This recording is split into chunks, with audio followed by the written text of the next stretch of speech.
And we're live. No intro. Hell No yeah. intro. Woo! I can do the sound. I think that's how it sounds more or less. Wait, what the fuck? You can't even can you even play like the little clip of the cat or something or Nada, dude, again. nothing? StreamYard, what the fuck? Pinchy StreamYard. No, dude, oh my god. Hey, whoever's in the chat, no intro, nobody's watching. That's all right, man. That's all right. Así pasan las cosas, bro. What Like, the hell? That's kind of dumb.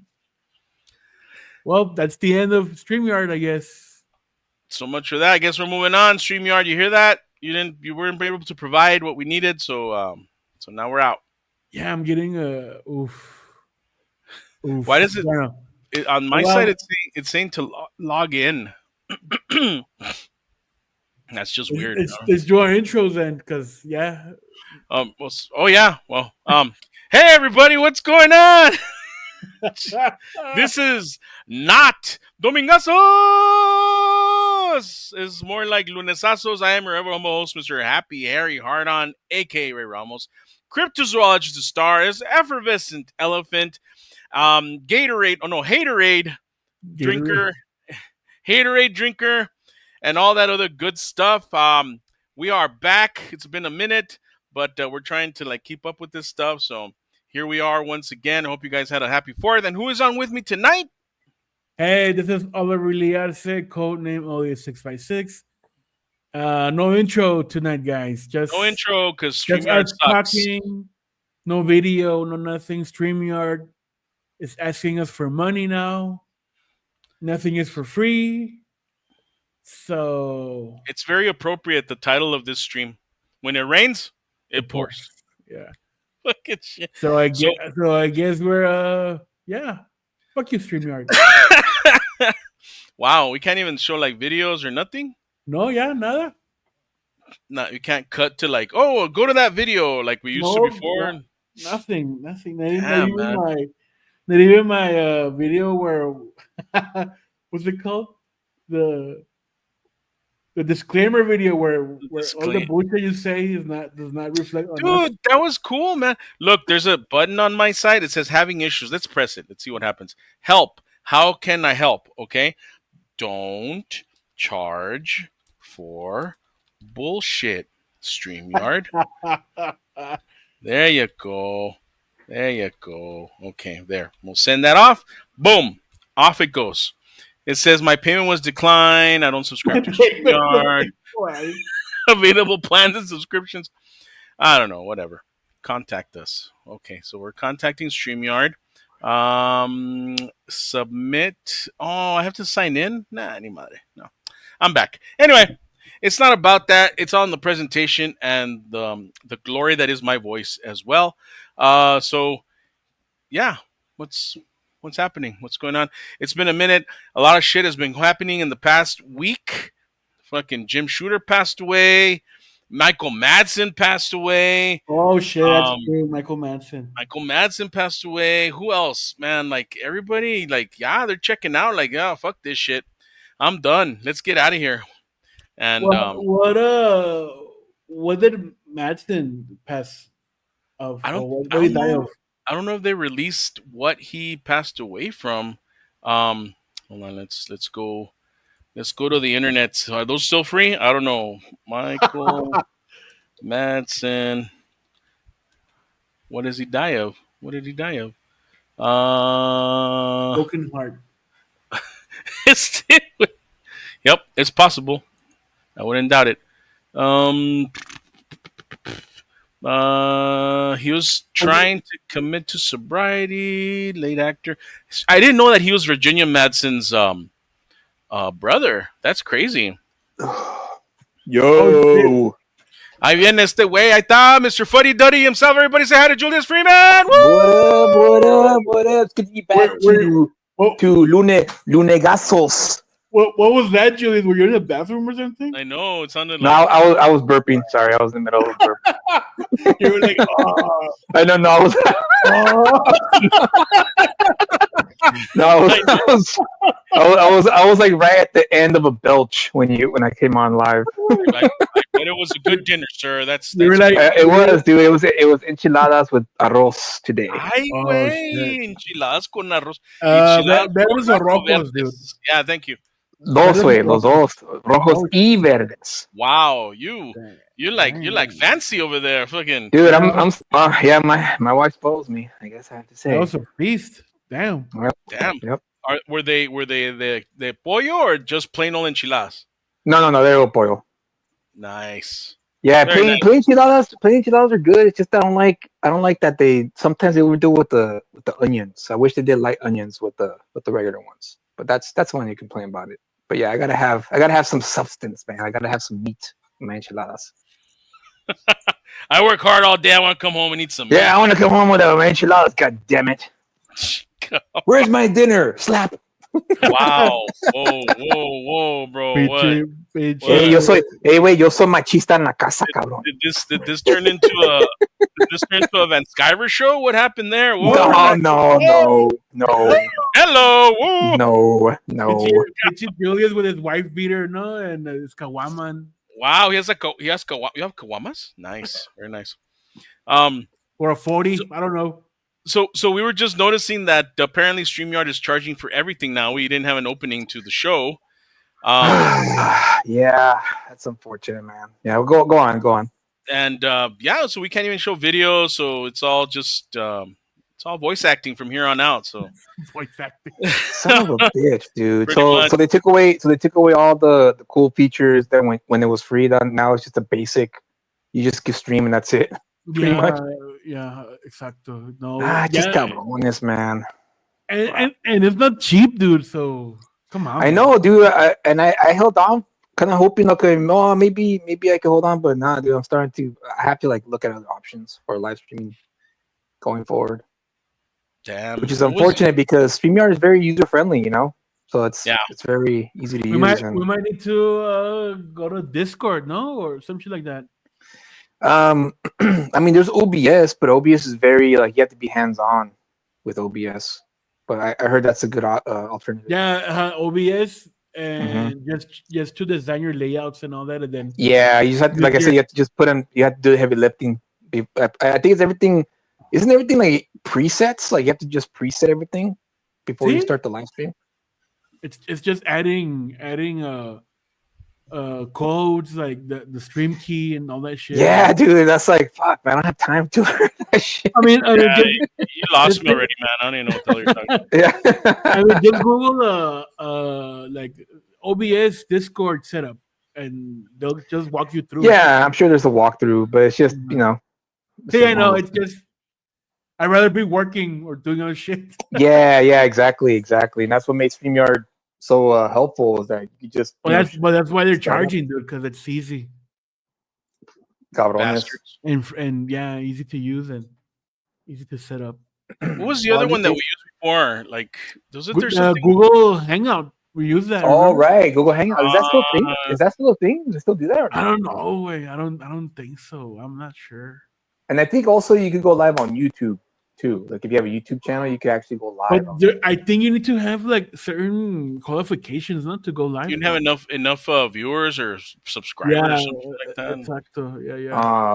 Okay. I thought you just could go live whenever whenever you feel like it. But I guess We'll see. I mean, Oh, and that Discord thing. I remember when Javi wanted us to get on Discord. Remember, and I was all complaining at him like, "I'm not gonna do any of your weird pop kid video games and shit like that." And Javi's yeah, like, I mean, you're still like that, Ray. "Yeah, I know." Look at that. Well, back in my day, we used to go outside and talk over the wall. We used to grab two tin cans and put a string in it. We used to And talk visit like people on foot. man, it's funny. It's funny you mentioned that because my little girl, my little 6-year-old, I just joking around. I was like kind of like lazing around, and she sat next to me, and I was like, "Honey, can you do me a favor? Can you go to the coffee shop and come buy me a cup of coffee for Daddy?" Right? And she goes, "No, they're gonna take me. They're gonna kidnap me." Yeah, right, like that, right? And so I was like, "Oh, I used to when I was at your age, I used to walk to the store all the time to buy my candies and sweets and buy stuff for my parents." Did you And you say know what she candy? did? You know what this little brat did to me? What she said to me right after? What? She's like, "Oh, sorry, Dad. Back in my day, I used to go to the store by myself." Wow. Wow. I was like, "Oh, esta cabrona." Ándale. Where's my belt? Where's my belt? Pues órale, uh, Dad. Órale, get up and take her to the store so she can get you a coffee. no, I still went to get coffee. I was just joking with her. She likes going because she likes the toast they serve at that coffee shop that I go to. Oh, nice. So she always looks forward to the toast. Very cool, sir. Very cool. That's nice. Yeah, we're just talking about that right now too. We're watching The Sandlot, and we're like, "Wow, kids used to go outside and do I stuff rather than know, dude. Isn't stay inside all that crazy, dude? Isn't that day." Mhm. crazy? But you know, I saw someone post. I don't know if it was on IG or if it was on. I don't know if I saw it on Instagram or on Twitter, but like I saw someone posted like, "Oh yeah, the young kids today they rediscovered garage music, and so now they're like going back to the garages and playing instruments," which I thought was pretty cool. I thought that was always a thing, though.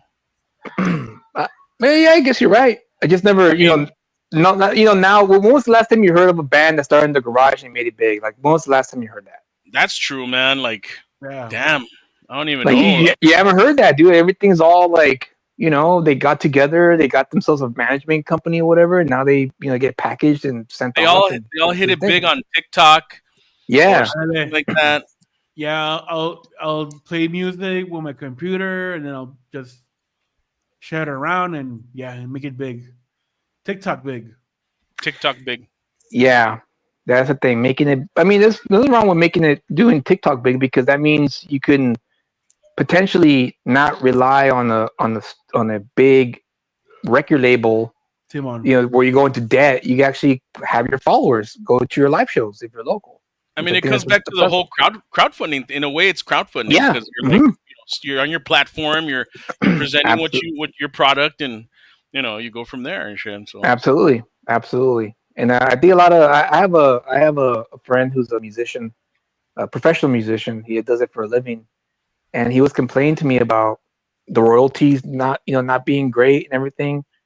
And I told him, dude, what are you complaining about royalties for? Why don't you write your own music, your sheet music, copyright it, put it like in the add it to the library, and then that way, if you want to sell it off to someone, you sell it off to someone, or you can upload it to all the platforms, right? The what do you call them? The Google Music, Apple Music, or whatever the case. Spotify, all that shit. Yeah, Spotify, and just collect your some extra cash there. Like you just never know nowadays. Now you don't need radio. You can just maybe I don't know. Maybe your song might go viral because someone may use it for one of their videos. For all you know, Right. So it's just a matter of again pressing yourself, pushing yourself, marketing yourself. Pretty much, sir. Very much so. And that's what we were talking about them in earlier. What was something else we were talking about in that vein about how you present yourself and how you're like, trying to get out there and stuff like that. And I have not yet watched the stream that you had where you were talking about all the marketing stuff. I still have to watch that. That was a good stream, dude. Yeah. Yeah. What's the 5 peso version on the? sorry, Ray. I didn't mean to cut you off. Sorry, my bad. No. Go ahead. Now, that's what I'm asking. What's the 5 peso version on the? Oh, my bad. I still recommend you watch it, but pretty much the short of the short is the days of like.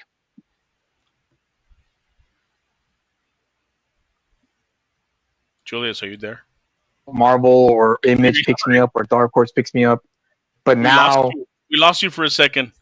Oh, my bad. I think my microphone got caught somewhere. Totally. It's because you were like the days of, and then we didn't hear shit.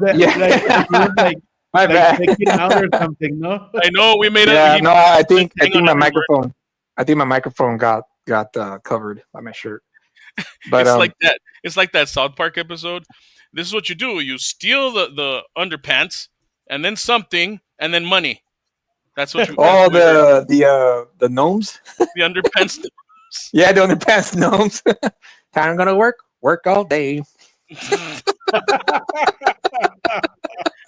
So so you were saying the 5 peso version of your stream, the Five shorter. peso version is build your own platform from the ground up, produce as many books as possible, and don't fall asleep on the aftermarket. So don't let crowdfunding be the be all end all. Use it Yeah. to try to get some revenue, and then when you have your books completed, use the aftermarket print on demand service like the Amazon Kindle program, or there's another company called Lulu, which is another print on demand service, and then your own website, and then you just repeat.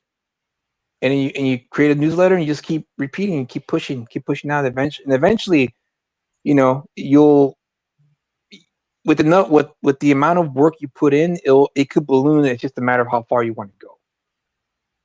That's it. Wise Peladas. words, And sir.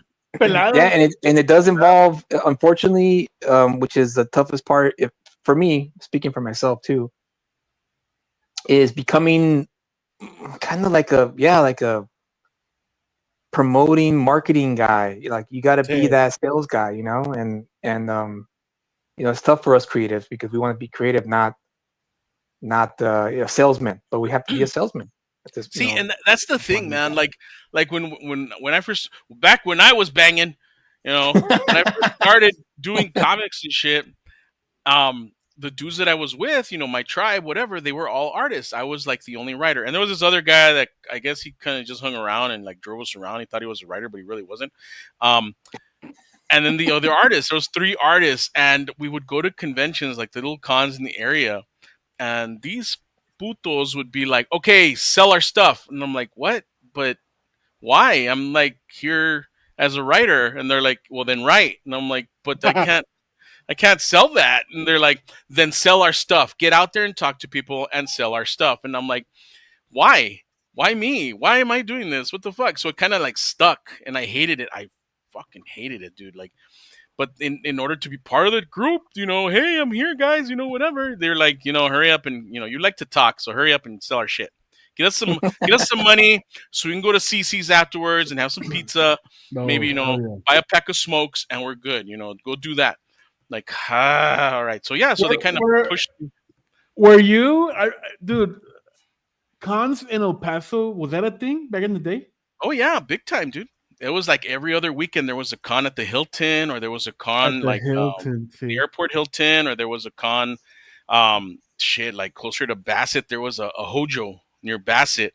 Before there was that whatever the hell that is. Like it's not a mall. It's like a Dude, when I started getting into comics, I it was a time where Sabretooth by Tixiera just came out.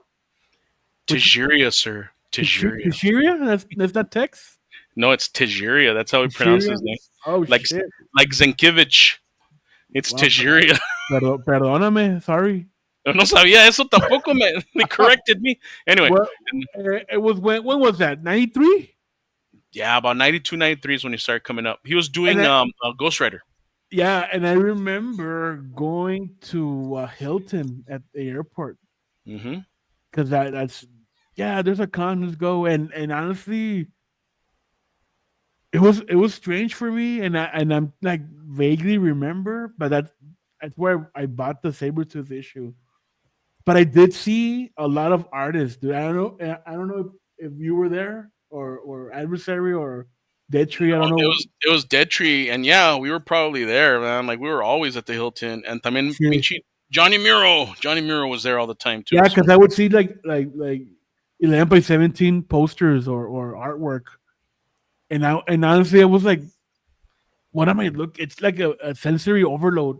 hmm Nice. And yeah, dude, and I wasn't sure what the hell, what was this? do you remember the banner? Was there a banner No, wait, no me that that, acuerdo, güey. that had letters on it? No.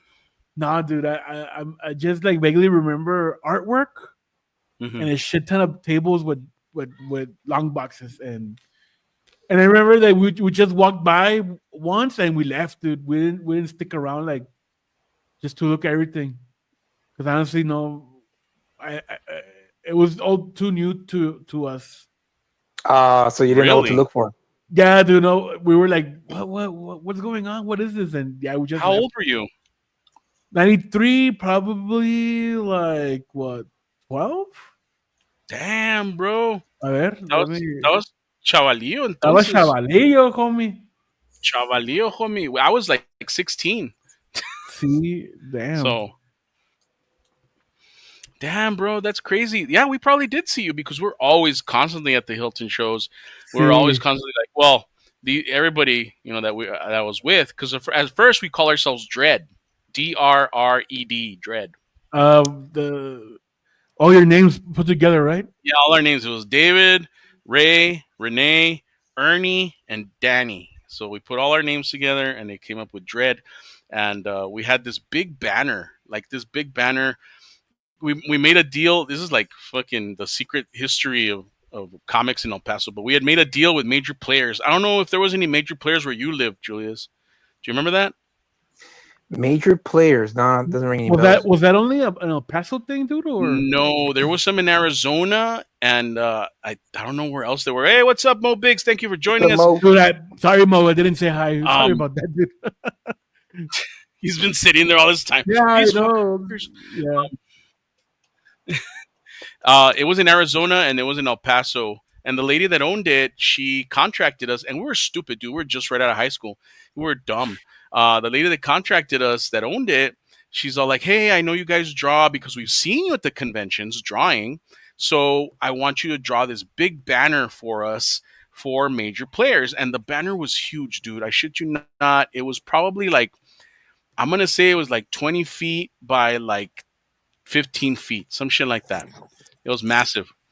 yeah. And she's like, I'll provide the materials and the canvas and the paints, and you guys, provide what you want to draw, and we'll okay it, and then we'll go from there. And this is the part where we fucked up because we were just right out of high. Actually, we were still in high school. Yeah. We were still in high school. It was like the last year. It was our senior year, my senior year, and these other guys is a junior year. And the lady was like, "Whatever you want, just let me know. You guys have a budget. Tell me what you want. Blah blah blah." And us pendejos being like, wet behind the ears, we're like, "Fuck, they own major players. Imagine all the comics we can get. Yeah, let's do that." So instead of asking for cold hard cash, we're like, "How about you give us like $100 worth of comics each?" Damn. And she like jumped at the offer like right away, like, "Sure, no problem. Go ahead, man. We'll do that." Instead of us asking for actual money. And the artwork that we provided too was like, um, it was legit art, man. These guys were at their prime, were beginning at their prime. It was Danny and Dave and Renee. The artwork Yeah. looked like a cross between Jim Lee and John Byrne, and it was really good. And it was all the characters. It was DC characters, it was Image characters, it was Marvel characters, and on this huge banner. And damn it, if I don't have that picture, I wish I had that picture somewhere. It exists somewhere, Look but for it. but we can't even show it. So it's like, I'll post it if I find it. I'll post it on the twits. But we spent that whole summer, the whole summer right before we went back into school, working on that thing. And the lady, she like made out like a bandit, man, because this was good art, and she had it like, I don't know, she had it treated or something so the paint wouldn't fall off. Because all we used was acrylics. All they used was acrylics.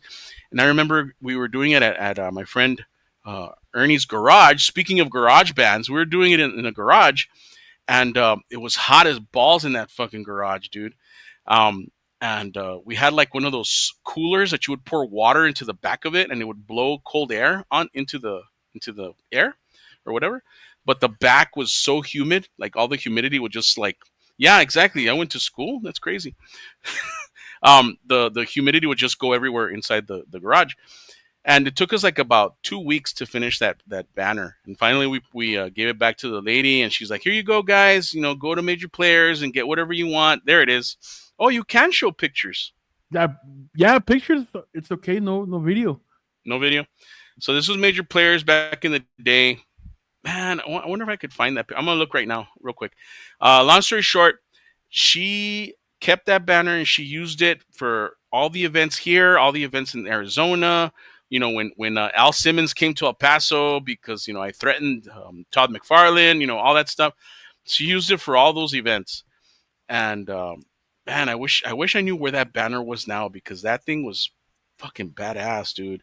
But because of that, because when we went to meet with this lady, they made me talk to her.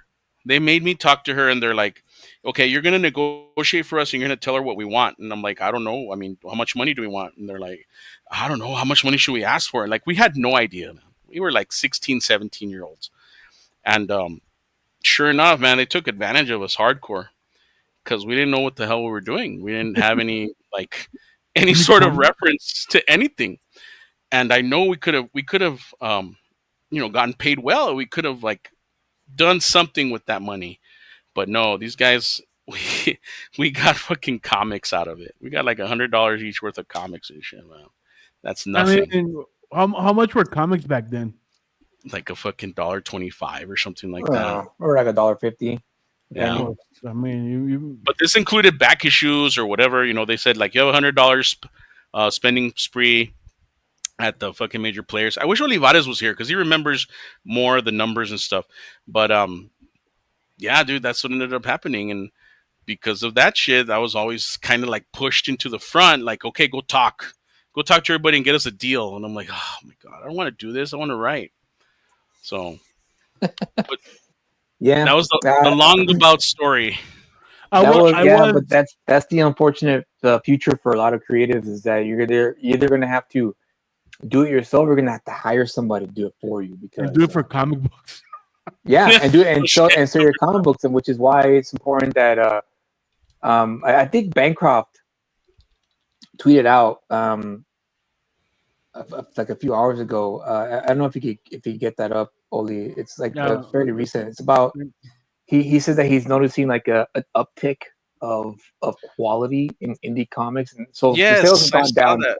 Yeah, you saw that. So the sales have gone down, which is true. Yeah, all across the board, crowdfunding sales are down because a lot of people got burned, and a few other. Yeah, I think Kami Mark actually also is not going to fulfill his book that he did. That yeah, he's that doing a refund campaign, no, he's or doing the something. refund. So kudos to him for at least doing that because that's something at least. That's Wait, at what least do you mean? What happened there? Like he just he just I didn't watch the live stream. I only was able to catch like the first 10 minutes of it, but yeah, man, I thought it was a skit. Honestly, I thought it was like, oh, it must be one of his like, you know, these like meta jokes that he does for his show, and that's what I thought it was at first. But then when I started watching the live stream, I was like, oh, this is serious. He's serious. Like he's Yeah, actually serious about this. I And think because he was nervous, dude, he was like stuttering. And I've never seen him like that. I've never seen him ever we'll see. like act like that. Because there it he's always is. the character, right? The Kami character. But yeah, dude, I don't know what the reason was, but he's not gonna fulfill the last crowdfunding project he put up. I think I read somewhere or heard somewhere. I don't recall, but I think his expectations weren't met for his book, like artistically. The Oh, Krishna Kid, right? That's yeah, the book Krishna that. Kid, yeah. Yeah, I'm something assuming like. that he got the pages and he was like, "Oh hell no, this is not gonna Yeah, go that down." is. He wasn't like. I think he wasn't like convinced with the art style or something, and something with the pacing also. So I don't know like the exact details, or maybe it was a bait and switch, or the artist didn't Hmm. commit, or Mm. I don't know. But yeah, he wasn't happy, and it was gonna cost more to like fix it. Oh yeah, So he yeah. now I'm assuming, right. So I'll refund it instead of funding it again or doing another campaign, Now or see, you Kami know Mark, at least he did it right. yeah, Not like the other Rob Hunter. What's his name? yeah, Which book the was that? Death Raider, I think it Death was. Raider, something like Oh that. Yeah. shit. Okay. Yeah, and yeah, he just straight up just bounced, bro.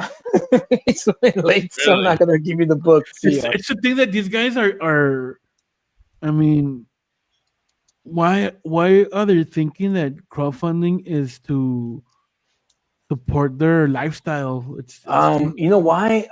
I'll explain why. I can explain that why. Because I know okay. everyone got mad about that, but I understood why. It's that old school mentality Say that the old pros have. Because back in the day, I'm sure you know about this, Ray, a little bit about this. Hmm.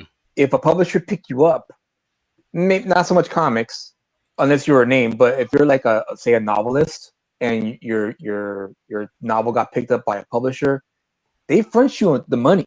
Oh, Yeah. here's a $30,000 thing Advance, to no? hold you over, and then this money will be used for you so you could you could finish your book because we like it, we want to sell it, we could work with it, you know. And I think that's the mentality that the pros have, specifically because I think it was Graham Nolan who said it, right? Now, see, Graham Nolan is a pro, Yeah. so he finishes his books. So Mhm. he came at it from a perspective of like, oh, I'm gonna finish the book because I mean I draw. That's what I do. Uh-huh. So I'm gonna finish it. I'm not gonna live off the money and not do anything. He actually does finish the book. So Hmm. he sees it that way because also he makes the money too. He makes enough. He raises enough money to cover his expenses, and I think he's already stocked up in his supplies, so he's fine.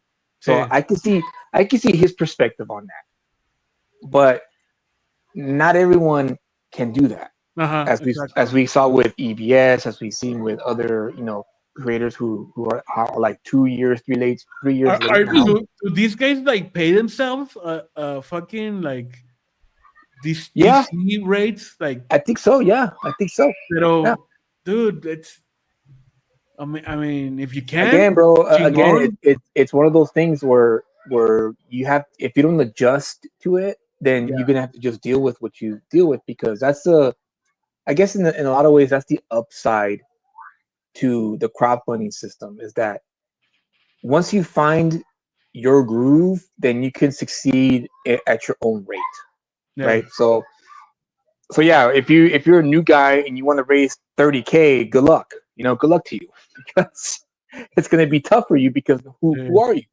right? No one knows who you are. But if you're a new guy and you have a strong story, like your premise, your pitch at the page, if it's strong and the pages match, that same, like, oh crap, this is pretty good, and you're asking, goal is 5,000, more likely you're going to get funded, Simón. especially if you push yourself, right? If you get yourself on shows, Hmm. promote all that, you can raise the 5K and be able to do it, and then from there you could work your way up, right? Then the next campaign will be, maybe you'll get more readers or whatever, because if the story delivers, then people are going to want to know what's next. Yeah, Simón. I agree with that. That's true. Read the tweet, Ray. It Can you says, read it? this is from Michael Bancroft saying, something interesting is happening in creator owned comics right now compared to previous years. Sales are down across the board, yet the general quality appears to be higher than I've ever seen. Maybe it's because anyone who got into the game to make a quick, easy buck is finding out it's no longer worth the time, leaving Mm-hmm. only the passionate creators left to Mm-hmm. carry on doing what they do. It stands to reason that lean years will force teams to innovate and improve in an attempt to fight for that ever harder to get dollar. Harder Mm-hmm. times create great men. Yeah, that's absolutely 100%. I Yeah, Whoa, I whoa, totally whoa! agree Hold with on. that. We're getting a Zaid raid. Zaid Raid, Zaid raid. Zaid raid. Maracoans, Your Maracoans, more counts. Maracoans. Marcones, Hey, there you Marcones. go, Zaid Comics. Good to see you, sir. Thank you for rating us. Wackas. Hey, man. Woo! What up? What up, man, It's bro? been a minute. ¿Qué Yeah, it has tranza? been a minute. That's cool. We Good to got see you amongst the living, sir. we got the Zaids. God damn it. Oh no. Sorry, my Zays is acting up. Sorry about that. God, they're flaring up. But yeah, dude, I think that's right on the money. And I'm a believer of what Alan Moore said years ago in a comic panel when he used to go to cons in London. He doesn't go anymore, but it You was, gotta do during you the gotta two. do the accent. You gotta do the accent if you're Oh gonna no, do I it. can't. I can't do that. But he did say he was asked, of course, would you ask these types of people at a Q&A, what advice would you give someone who's trying to make it in comics, right? Don't do comics. And no, this was before he finally fell out of love with comics. Damn. I'm he like, he damn. he said, and I thought it was the perfect answer because it was 100% true, and I believe it then, and I believe it now, and I'm gonna believe it until the day I die. And that is, if don't go into this wanting to make money. Don't. Oh That's the well. number one rule. Don't go into this thinking you're going to make millions of dollars on your book. Go into this because you genuinely love comics. Mm-hmm. And that's the best advice I could give anyone. And that's the only advice I'm going to give. Is to just go into it, but go into it because you love the medium, not because you want to, oh, I want that Ninja Turtle money or I want that No shit. Deadpool money or whatever. You gotta like really be passionate about it and commit. And the bankrupt tweet, it resonates that. It's the continuation of that, and that's absolutely true. It's all across the board true. Is that you, Ray, me, Oli, people in the chat on the show. I'm hoping the people who watch my show and beyond, like we're in this because we love comic books. At least I know we are here. This Yeah. little tribe here that we got here. Yes, sir. I know you do, Ray. You will be a perfect fit if Marvel and DC had any semblance of like balls. You know, they would look at you, they would interview you and realize this guy knows his shit. Let's get him as the editor. And he could edit, he could be editor of a book and then maybe get him to write some scripts because you have the knowledge of the lore. And that's what's important about, being a good editor for a company like that, is that you know the lore. But the reason why you know the lore is because you love it, not because, you had to learn it because of a job, of a job description. You did it, you learned it because you wanted to. And the same thing with you, Oli. You pursued it because you loved what it offered, and the same thing with me. And Zaid Comics is there, and I think DLA is here, and the same thing. You guys went ahead and went, fuck this shit. I'm not gonna wait for permission. I'm gonna make my comic book, and I'm gonna do my best to get noticed and push myself, so that way other people, readers can see that I belong because again, we love it, right? We love making comics, and if the success comes after the hard work, great. That's even better. You know what? I'm going to stop you right there, Julius, and I'm going to say bullshit like that. Stay away. Hold on, I'm having a moment. That is quite possibly, like, if not the best, one of the best compliments you've ever given me, and I take back everything bad that I ever said about you. Damn, son. Well, I know we have our problems, Ray. Struck a nerve right there. You really struck a chord. I know we have our problems, Ray. But I recognize game when I see it, and you have game, you have talent, and I think any of those two companies would benefit having someone like you on board, because it's important to to elevate the art form, and you're doing your own thing, which is even better, because you have the Kryptonals and you have the other projects we're doing with Olivares, which I'm really looking forward to, because I have been digging the art, dude. I'm like, I really can't wait to see what's in store for that story you're working on with them. Reunited. Including the stuff you said last night. Yes, I take it back. You're not a fuddy-duddy. I've always believed that about you, Ray. That you have a good sense of that, and I think that's like I said, not just the Marvel, DC, any comic book company would benefit with having you be like in a management position. It's just a matter of, will they be able to handle you? Shit. I know. I get my fucking marching orders from these guys. They're like trying to fire me all the time. Fucking imagine the Ray like first week and he's already apologizing in Twitter. I know. Sorry, and then in the end of his apology, he's like, "You just don't understand. It's just I'm so passionate about this." I'm sorry, I drank a little bit too much. I said a few things about Ms. Marvel, and I mean that. I'm sorry about that. And Superman. So yeah, no, that's cool, man. Let's do it. Let's keep going. How could one get a job in editorial, man? Like, plain and simple, you got to know somebody, bro. Yeah. At this day and age, you either got to know somebody or you got to have some kind of degree in literature and graduated from some kind of Ivy League school, and they'll take you because it looks good. Bro.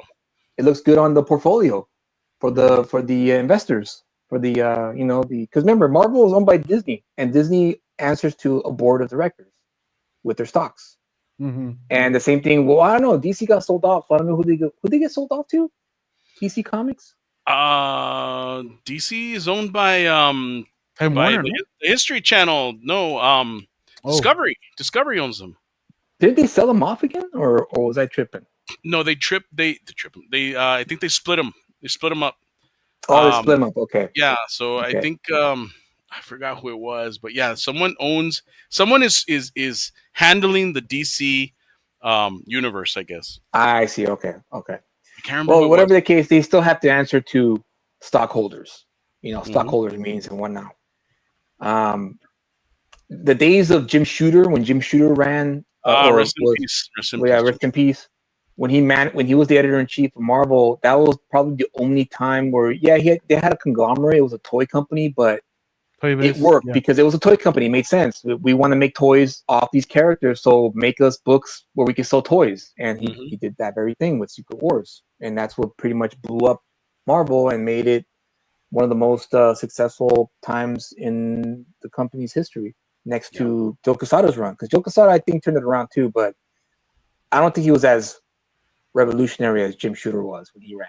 They all When he took was editor in they all chief. took cues from Shooter. Like they Yeah, yeah, I believe so. built I upon what believe Shooter so. built. So Was Quesada put Marvel back on the map? No, that's his. yeah, he handled It's them the through the same. bankruptcy phase. So Yeah, See, yeah, and yeah, and I think that was like where the most creative Marvel was. No, también. mhm, yeah, because Casada, whereas Jim Shooter he was more of a businessman. He understood the business side of things, which is why Sí. he was able to run it the way he did. But Joe Casada was more of a connections guy. I know this guy who will come over and write. I know mhm, this guy who will come over and draw for me because we're friends. We go back a long time. And Yeah, that's what Joe Quesada did. He let those indie creators who are creating buzz in the indie scene or like in the small press like Vertigo and whatnot, and brought him over and said, "Hey, come over here and write some of these characters." And that's where he got the Garth Ennis, oh, well, Steve Dillon Punisher, Mark Millar doing Ultimate X-Men, Brian Michael Bendis doing Ultimate Spider-Man, and yeah, the rest is history, as they say. he brought all the heavy guns, all the heavy lifters, and Hmm. but that's what a good editor does. No, he pairs Yeah, the creative yeah. team. You know what? You're gonna write this. You're gonna draw this. Hmm. He's gonna color. He's gonna ink it, and yeah, boom, well, Daredevil. that's why Boom. the royalty system was Yeah. installed through Shooter. I mean, I've been listening to Liefeld talk about all this stuff, but because of Shooter, hey, Omer Glitch, órale Órale, vato. What up? vato. What up? Because of Shooter, he made sure that these artists would stay with Marvel because they were getting royalties. So Hmm. they're like, yeah, okay, John Byrne, all these guys, like you're gonna get royalties off of this, like in the long run, and they did, and that's why these guys became superstars, man, fucking rock stars, because they were getting money off of the old work that they did, which comes back to what you were talking about earlier, Julius. Like, always keep it going. You know what I mean? Like, even if you have a library that's already been published, keep it in print because people Hmm. want to see that. People want to go Yeah. back, and if you go to like Barnes or whatever, you see like the back issues, and they're all collected editions, man. All those guys are Yeah. getting royalties off of that stuff. Hmm. So, and then in the translations and in the The being sold L Oh across yeah, brother. the dude. world.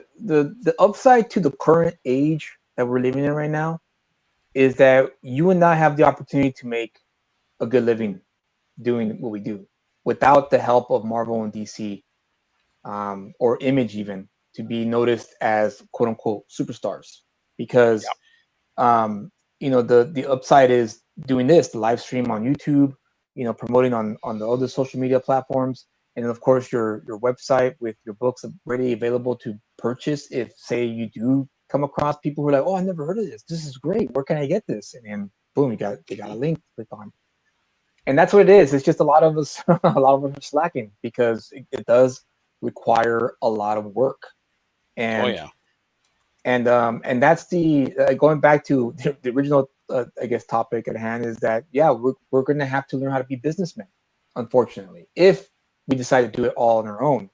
But if you have a friend, like say you're part of a collective, like earlier you're talking about you're part of a collective in the beginning, and so my advice to anyone who's listening either now or in the replay, find yourself a good team of people, maybe a Hmm. group of friends, maybe, but Mhm. serious minded people, because Yeah, that's the biggest lesson I took growing up. When I was like a young man, I always associated with the wrong people, and I'm not talking about like people who are bad, influences. I'm talking about people who were lazy, people who, yeah, I'll help you out, but they never did. They Right. never put in the legwork. They never help. They never help push the carriage over the hill. In other words, Hmm. they expect you to do it, but they never wanted to bother to push it with you. And so, yeah, just make yourself a good team, or even like collect. Like I think for the time being, if the serious indie creators want to make it in the long run, the reason why Image worked is because it was what, 5, 6 dudes, 7 dudes Yeah. Yeah, came 7 dudes. together. Yeah, came together, pulled in all their resources, meaning they put in money into this treasure chest and said, "Here's our budget. Here's what we can do. Let's be careful this first few years because we don't know if we're gonna make this money back. Yeah, It's a risk. It's a risk." So life's a risk, carnal. yeah, it is, man. It is, and unfortunately, you're gonna have to, in order to make some money, you have to put in some money. And so I really recommend people, indie creators, collectivize for the time being, and then when the time is right, you could break away and do your own thing. But I for mean, that, for going the time going being, going back to what you're saying about that, about these guys, joining together, because once again, Liefeld goes in extensively into what they were doing. All of them had killer books. All of them had made hmm a hmm bazillion dollars from Marvel, so they were writing on that, and Marvel offered them more, dude. And listening to his stories, dude, like they were gonna offer Jim Lee the fucking editorial position at Marvel. Yeah. They were gonna give it to him. Like, holy shit, oh he was in. wow, He was gonna be, editor in chief. yeah, editor in chief. Well, of the X books, they were gonna give it to him. They're like, you Oh, do okay, whatever you okay. want. But they said no. They said, and that left a bad taste in Jim Lee's mouth. And then the McFarlane thing, and like, oh, screw all you guys. And Liefeld was already jumping ship. Well, not so much jumping ship, but he was like stretching his legs out. And these guys are like, let's do it. And pues, boom, se acabó, and everything else is history Yeah. and shit. Like Phil was more like, you know what? I'm done here. I already did everything that I need Yeah, to do. I hit the ceiling. I'm okay. I'm out. Yeah. Yeah. Yeah, See. yeah, and he got himself a sweet deal with the Hell Deadpool yeah. and the Cable and getting the royalties for those characters, See what? and I think it was one of those situations, kind of like the same, like kind of what happened with James Cameron with Titanic when he went extremely over budget, and the producers came to his office and said, "That's it, dude. You're done. Like it's over. Like it's over. Like we have no more money to give you." And then that's when he said, "Well, how about if I work for free and the salary that you pay me, you put it back into the budget, I and wait.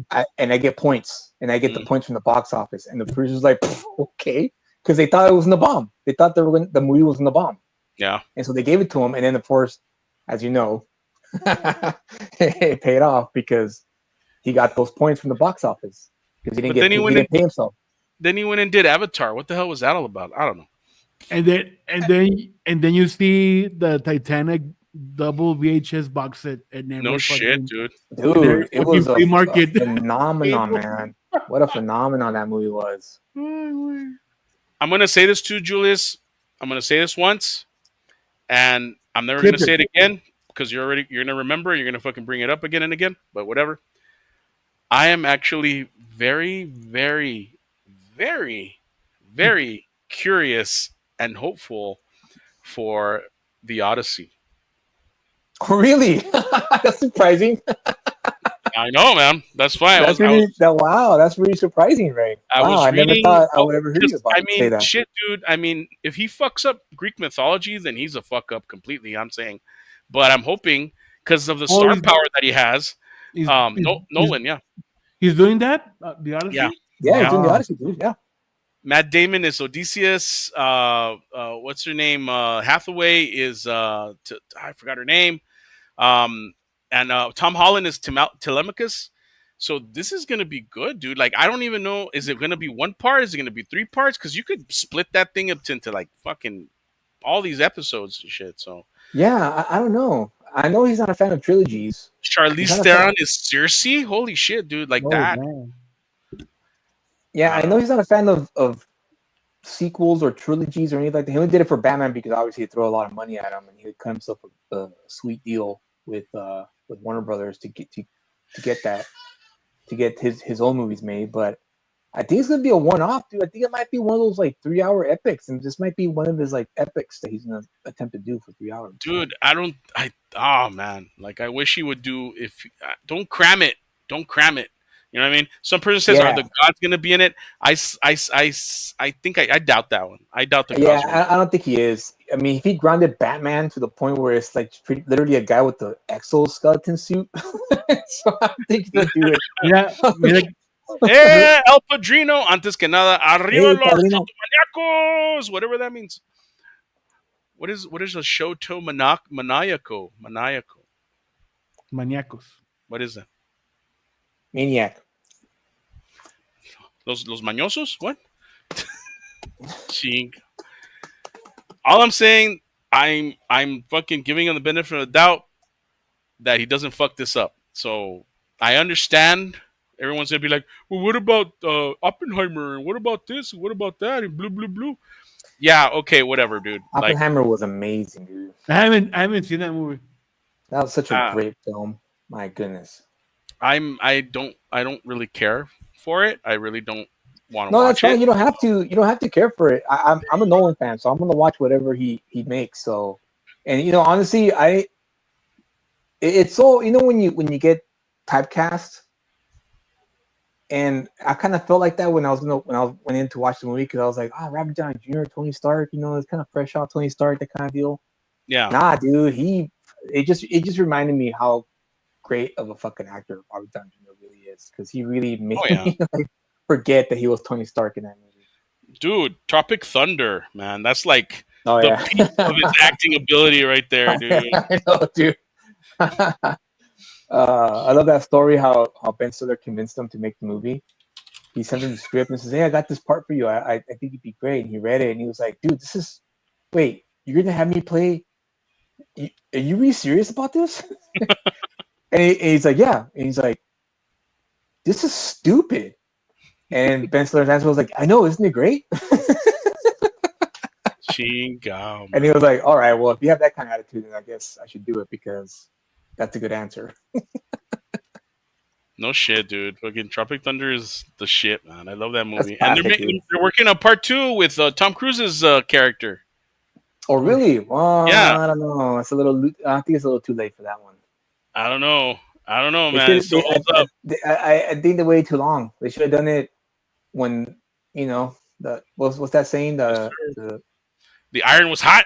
The iron was hot. Yeah, yeah. Because I don't know if you remember this, Ray or Oli. It was during the time when Tom Cruise wasn't really liked. Tom Cruising.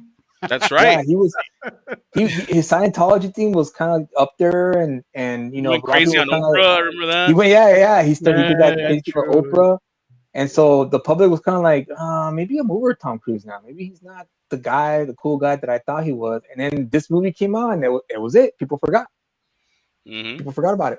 It was badass, man. So, Hopefully it works and shit. So, dude, um, I mean, he really was the best part of the movie. no I shit. will He's called him. massacre you. Yeah, I will fuck you up. Huevo. When he was dancing, dude, that was fucking I know, Yes. dude. The whole Exactly. thing, man. The whole thing, like, like his whole character was just absolutely perfect from beginning to end. Oh wow, really? Nolan had a gigantic animatronic Cyclops created, and they filmed it in a cave. So he's balls deep in this. Whoa, okay. Are, That's are they kinda doing cool. it like Sinbad, dude? Like old school? Dude, Shit. Nolan is like he's all about practical effects. So I'm not surprised that he would go all in with the practical effects. What's up, man? Oliver Ray Julius. Hey guys, Monday Domingazos. El Chuy Astor. El Chuy, way. El Chuy. Oh, it's El Chuy. What's up, brother? Good to see you, sir. Awesome, awesome. You got a lot of people tuning in on a Monday. That's cool. I know, dude. Fucking the Zayd raid is. The Zayd raid helped out. Yeah. Did Yeah, us good. the Zayd bump. Cool, man. So by the way, guys, I'm sorry I was late to the party, but I finally watched Sinners. Holy shit! Oh, I haven't seen it. dude, I haven't seen love it. that movie, man. It was really, really good, man. I I watched it last really night. amazed. Oh, you did? Yeah. Yeah, me too. It was on Max. Yeah. Watched No, I this. know. No, I watched it in the theater when it came out because I'm a big, Ryan Coogler fan. I'm a huge Mhm. fan of his, and Is so it is it on Max? Really? Yeah, yeah, it's it's on on Max. Max. Hmm. Oh shit! I'll watch it tonight. Yeah, so I went to see it in the theater and I loved it, and then I watched it again last night because I was El like, I have to watch Grincho. this. It's so good, so Grinch. Sinners, no comment.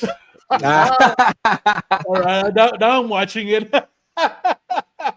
Dude, it was really good. It was well written. The cinematography was fucking amazing. Just Yeah, everything about it. The integration of the music. Holy shit, dude! It was good. It was Is it really. It is has it been like a is it while. like Dust Till Dawn? That's the comparison. Yes, yes, it is. yes, It is. yeah. It is It's like heavily inspired by Dust Till Dawn. From Dust Till Mhm. Dawn. Dude, that movie. Damn, I keep rewatching it and doesn't It get gets. old, dude. I know it never It gets does get old, better. It gets better every time. but this is more like I don't know, dude. Like It was more. This was it more wasn't. cerebral. I Yeah, felt. it wasn't so Eh? much grindhouse. It was Or more. I don't know what's the word I'm was looking it for. was it Cerebral's good. black exploitation or no? No, A little bit, but it was like I would call it a subversive movie. That's what I there would you call it go. Yeah. because the vampires are portrayed as like almost like hippies, which I thought was interesting. Oh shit! Hmm. Remember? Yeah, I mean, am I right on that, Ray, or is that what you got from it Yeah, when you no, watched no, no, it? you were right. They were like all about. It's because it's that whole like the Southern Baptist kind of thing, like fucking love your enemy, all that shit. Yeah, That plays into it, and then pues they're white, dude. Like I don't want to give a lot away because you haven't seen it, but you're still gonna watch it anyway because I'm not really like telling you the yeah, ending. But the dichotomy between like the white version and the black version of what was happening during that time is very like holy shit. And then they throw in the Native American. I That was interesting to me, dude. Like I yeah. wanted That to was see me more of too. that. Yeah, I was I like, wanted to see whoa, more. what? Like, what happened there? Like, how? Like, I want to know more about those characters. Yeah, and I was very grateful that they didn't use Cherokee. They used Choctaw. So that was cool, man. That like Oh yeah, dude, Ryan Coogler. Like, I'm sure he did his research and like made sure mhm. things were at least close to accurate. He can't really be totally accurate, but at least close to accurate when he was They should have when he just shot that given movie. Kugler the fucking Blade movie, man. They should just don't fuck around. Yeah, Just give him the Blade movie, yeah. yeah, I And saw that.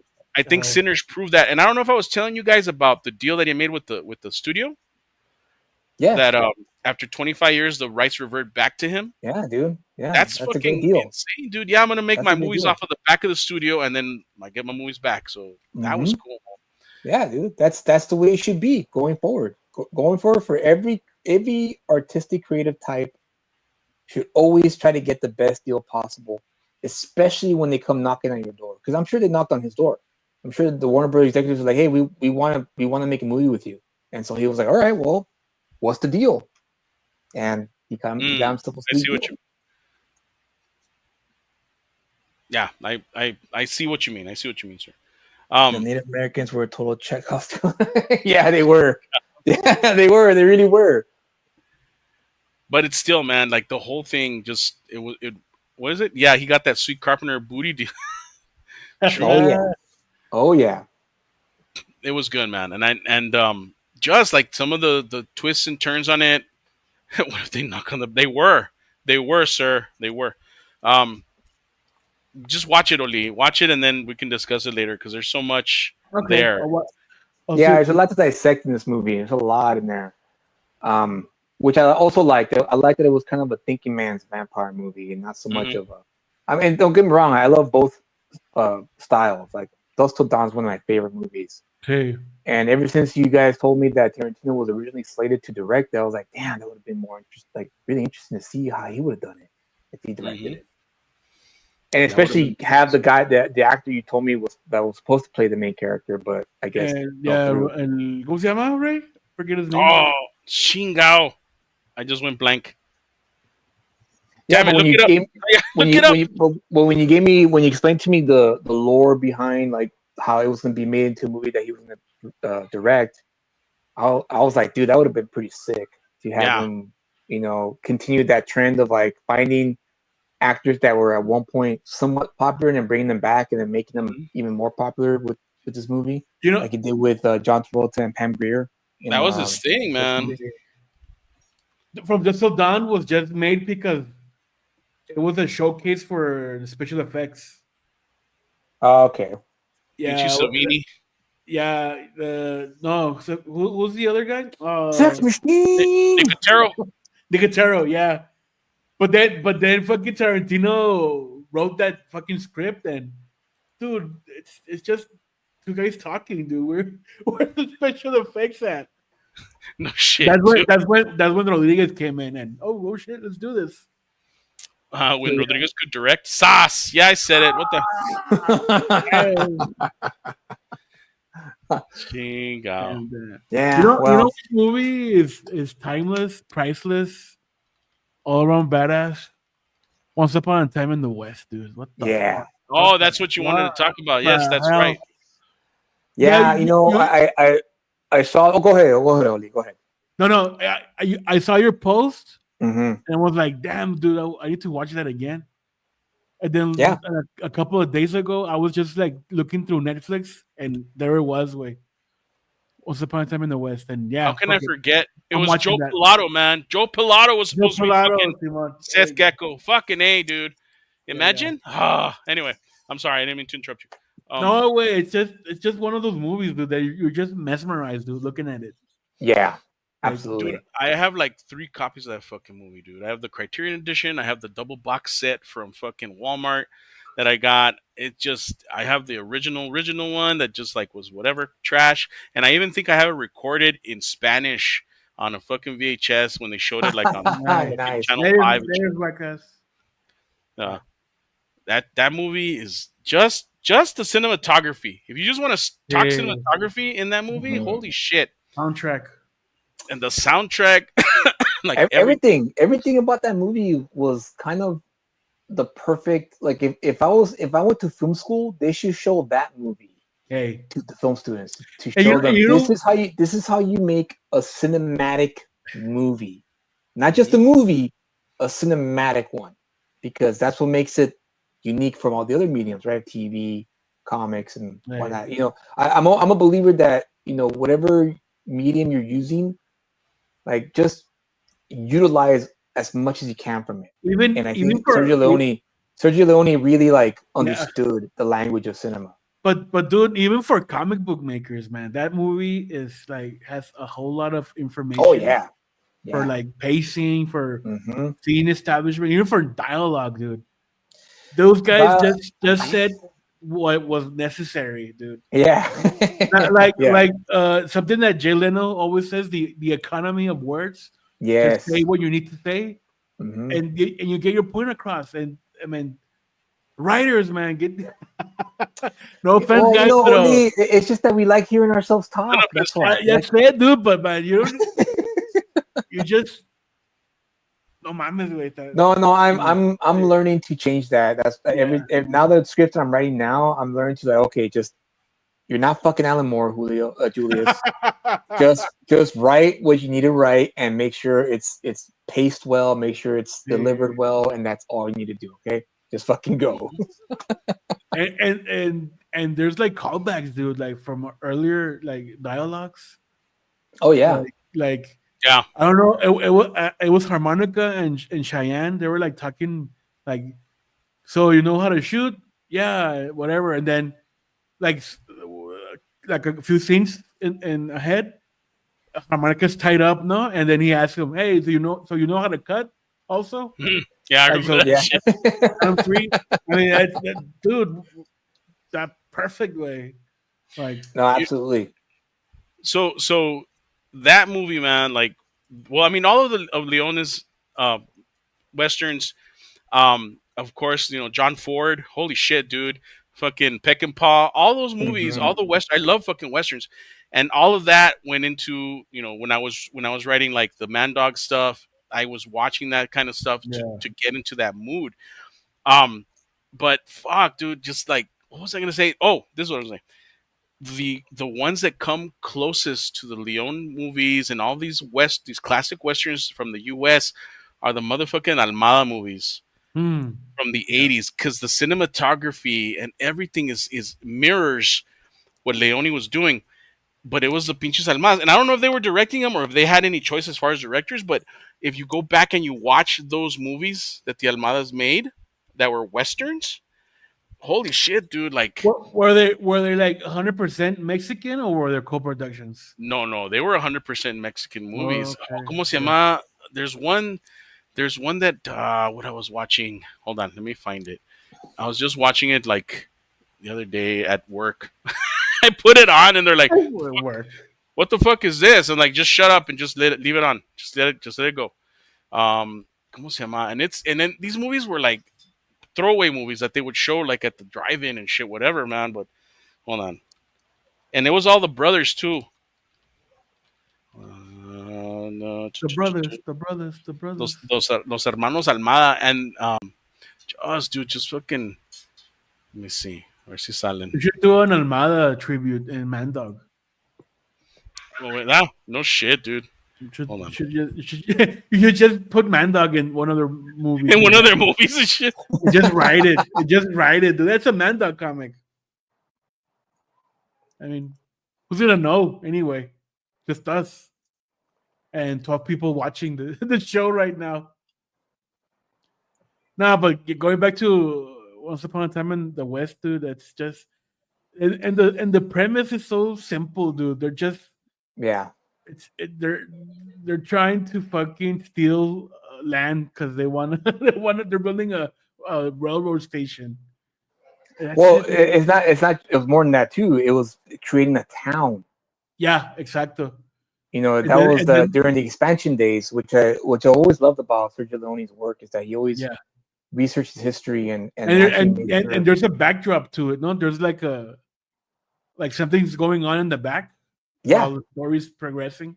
yeah, And, yeah. and it's also and there's also a revenge story also in it. Dude, it's a perfect combination of all these like elements. Yeah. Like you said, a revenge story, and then there's the political, in a lot of ways, political espionage. Say, The guy, conspiracy, no, a like conspiracy. They go a political conspiracy where yeah, a rich guy takes out a dude who bought land because he knows that the railroads in the past through his property, and he's gonna make a whole bunch of. He's gonna become like him, an elitist, yeah, someone who owns a town.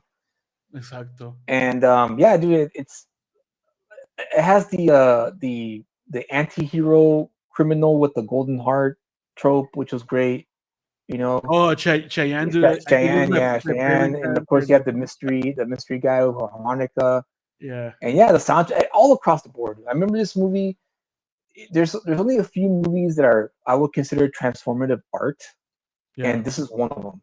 The other ones are 2001: Space Odyssey, Godfather, Mhm. uh, Touch of Evil. I know a lot of people say Citizen Kane, but I think Touch of Evil is the better movie of Orson Welles' career. Okay.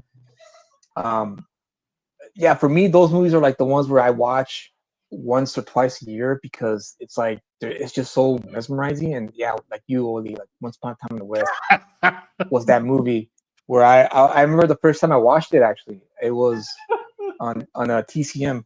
When you say Cheyenne is in it, my mom would love that. Not that Cheyenne, bro. Aprobado por Chayanne.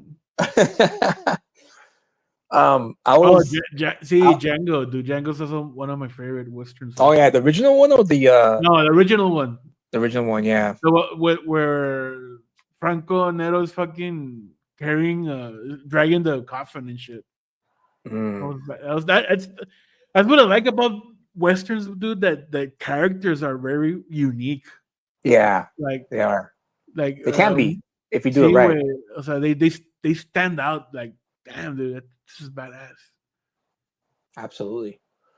Okay, so it was called Toda. Was it? Shit, I Puta just madre. lost it. Toda la, Uh, todo, todo el horizonte para morir.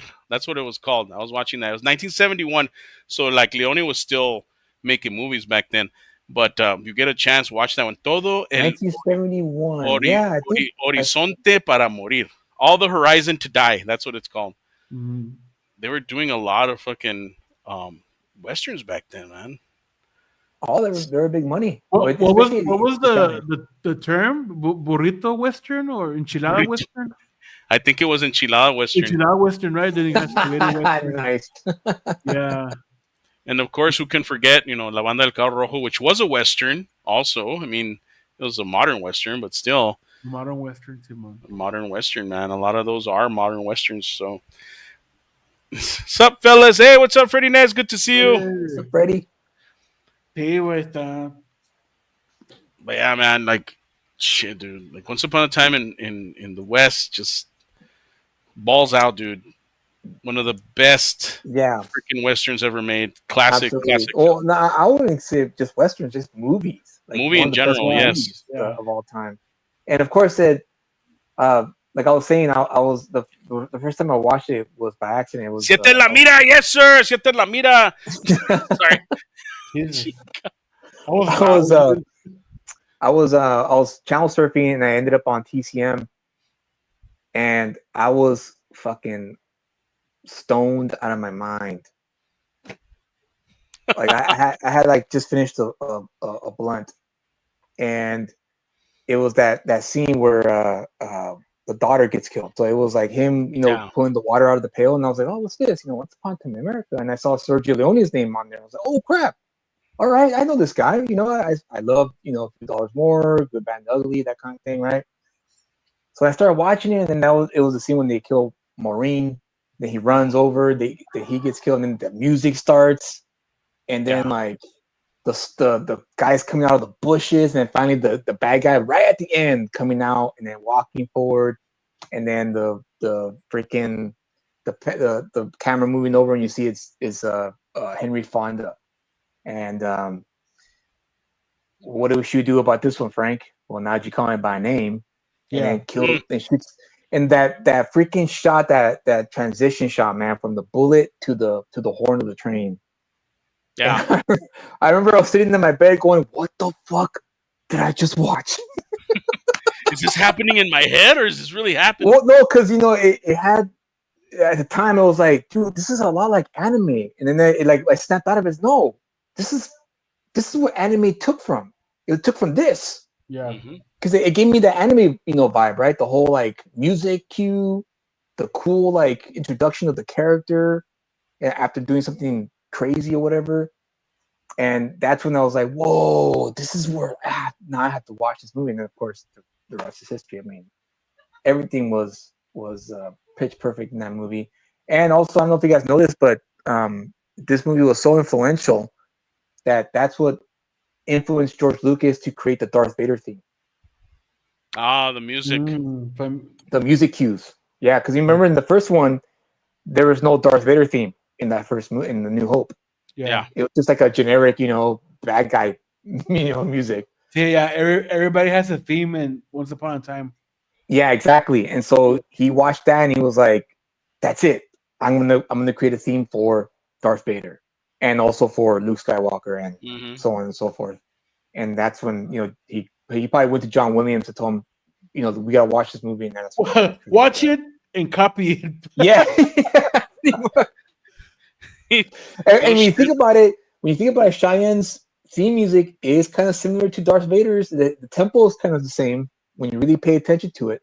Hmm. Dun, But dun, it's so dun, happy-go-lucky. dun. Huh? It's so happy-go-lucky, like Cheyenne. No, I know, but I'm talking about the tempo, not Yeah. not the beat per se. But yeah, dude, yeah, you're right. That movie again, 3 hours long, but it doesn't feel 3 hours. 3 hours. Dude, honestly, I hold Once Upon a Time in the West in higher regard than I do Fistful of Dollars or $2 More. Don't get me wrong; they're fucking fantastic films, but I'd rather watch. I kind of agree. I mean, Yeah. Did you guys watch Dr. Sucker? No. No. That was the movie. That was the western he did after Once Upon a Time in the West. Oh, really? Dude, that one was great. That one takes place in Mexico.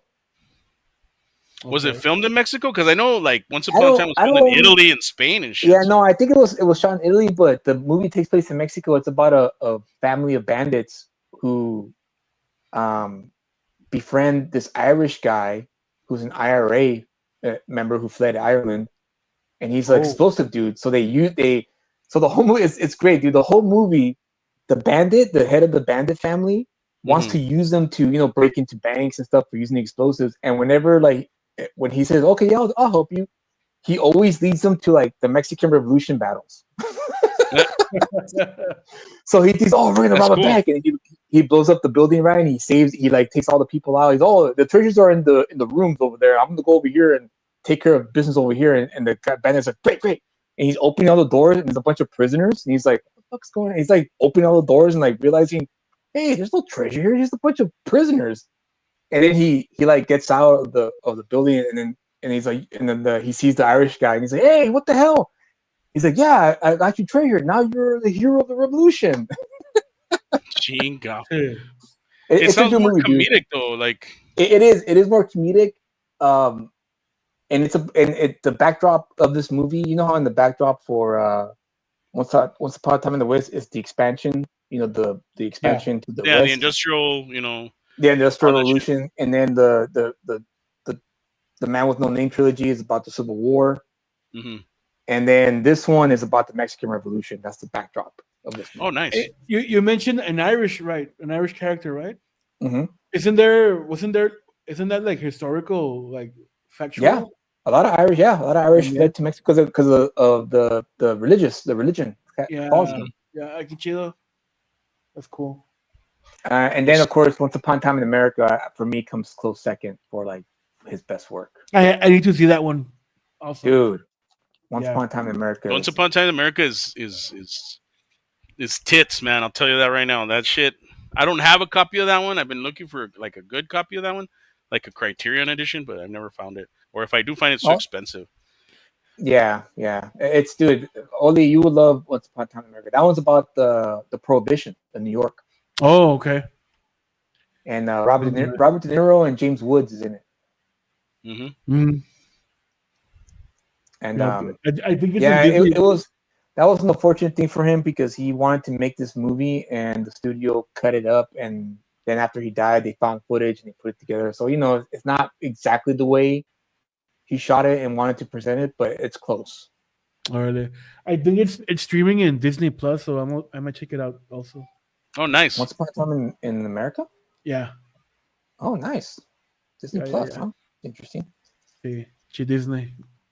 But you're right, Oli. Once Upon a Time in the West is really like, if you guys have not seen it, the ones who are on chat or the replay, check it out. It really is a must watch movie, A especially master if you. pathway and Oh everything. yeah, dude, Yes. absolutely, Yeah. 100%. A masterclass of how to tell a story concisely, Yeah. straightforwardly, but also with what's the word I'm looking for? With the I can't think of a word, but it's just really cinematic. It really makes you like, it has all the elements that you want in a movie. So Batmerk says Young Guns 3 Dead or Alive is gonna hype. Hell yes, dude. I've been reading the like concepts or whatever it is that they're working on the how story. did I do that, I'm dude? down. Young I'm down. Billy the Kid died, dude. Well, see, that's the thing, dude. Like, if you go back and because I told you, man, I'm a big like Western buff. Oh, that's right. He's an There's old the man legend of, in the end of of the second yeah one, of right? what's his name Bushy Bill, and he made it all the way to like 1925 or something like that. And the reporter, like at the beginning of the part two, they're interviewing him. He's relating the story, so they pick up with that. So that's the historical, I guess, timeline that they're taking, where Billy did escape. He went off into hiding. He's been living his life, and then something happens. And this is the synopsis that I've been reading, and so far it's been showing up in different places. So I think this is the story that they're going with. The synopsis that they're saying is that he goes into hiding, and then something happens on his ranch, or wherever he's living, that he runs into like these Mexican. I don't know if they're runaways or whatever, but they lead him back to Pancho Villa, and Oh, interesting. Pancho Villa and Billy have kind of like a standoff because Pancho Villa like, hey man, you're dead, like you're not that badass, and Billy's like, you want to try me? I may be old, but I'm still fucking fast, whatever. And it ends up being that fucking good old fucking Rutabaga or whatever his name was, Christian Slater's character is still alive because no body, no death, right? So you never saw him die. He just made it till Mexico, but you never saw him die. So he's alive, and Chavez is alive too. So they join Yeah. up with Billy again, and there's rumors that they're bringing back Kiefer Sutherland also, as a different character, but he looks like Doc. And there's going to be flashbacks and all this other stuff. So what ends up happening is Villa asks Billy to train his troops in order to take on the U.S. Military, and that's where the story Cool. like leads into and stuff. So That sounds let's see pretty what good. happens with that. And it sounds interesting, man. I mean, there's a little bit more to it than that, but that's so far that's the premise. That's the synopsis right Mm. there. So Really? I'm looking forward to that one. And they were interviewing Estevez, and they're like, "Yeah, I want to use practical effects. I want to use real, like the sets. The setting is going to be like in New What? Mexico and Mexico. So Oh wow! What is? Maybe they film in Chihuahua, no? The they Samalayuca. might. That'd be fucking cool. Shit. That would be badass. Este, So what is this that's the premise for resurgence that one. of like of the old guy of the old guard coming back to do movies? Is it like are there are there, are there, Nostalgia always sells. are they are they bored? No. The, The thing is, like the Hollywood system is so, I don't want to say Sí. corrupt, but it's so outdated, and it's so high risk that they don't want to take any risk at all for any scripts, even if the Mhm. scripts are solid. Right. Because the executives, the marketing people took over Hollywood, and Formula. going back to Jim Shooter, real quick.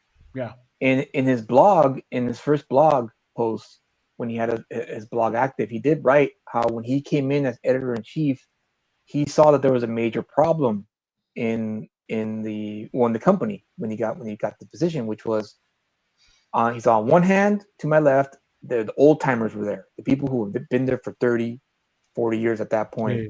veterans of the game. They know what they're doing. They're grandmasters of their craft. And on the other hand, on my right side, were a bunch of 20-something-year-old college kids, starting out, hungry, but not they didn't have their finesse yet.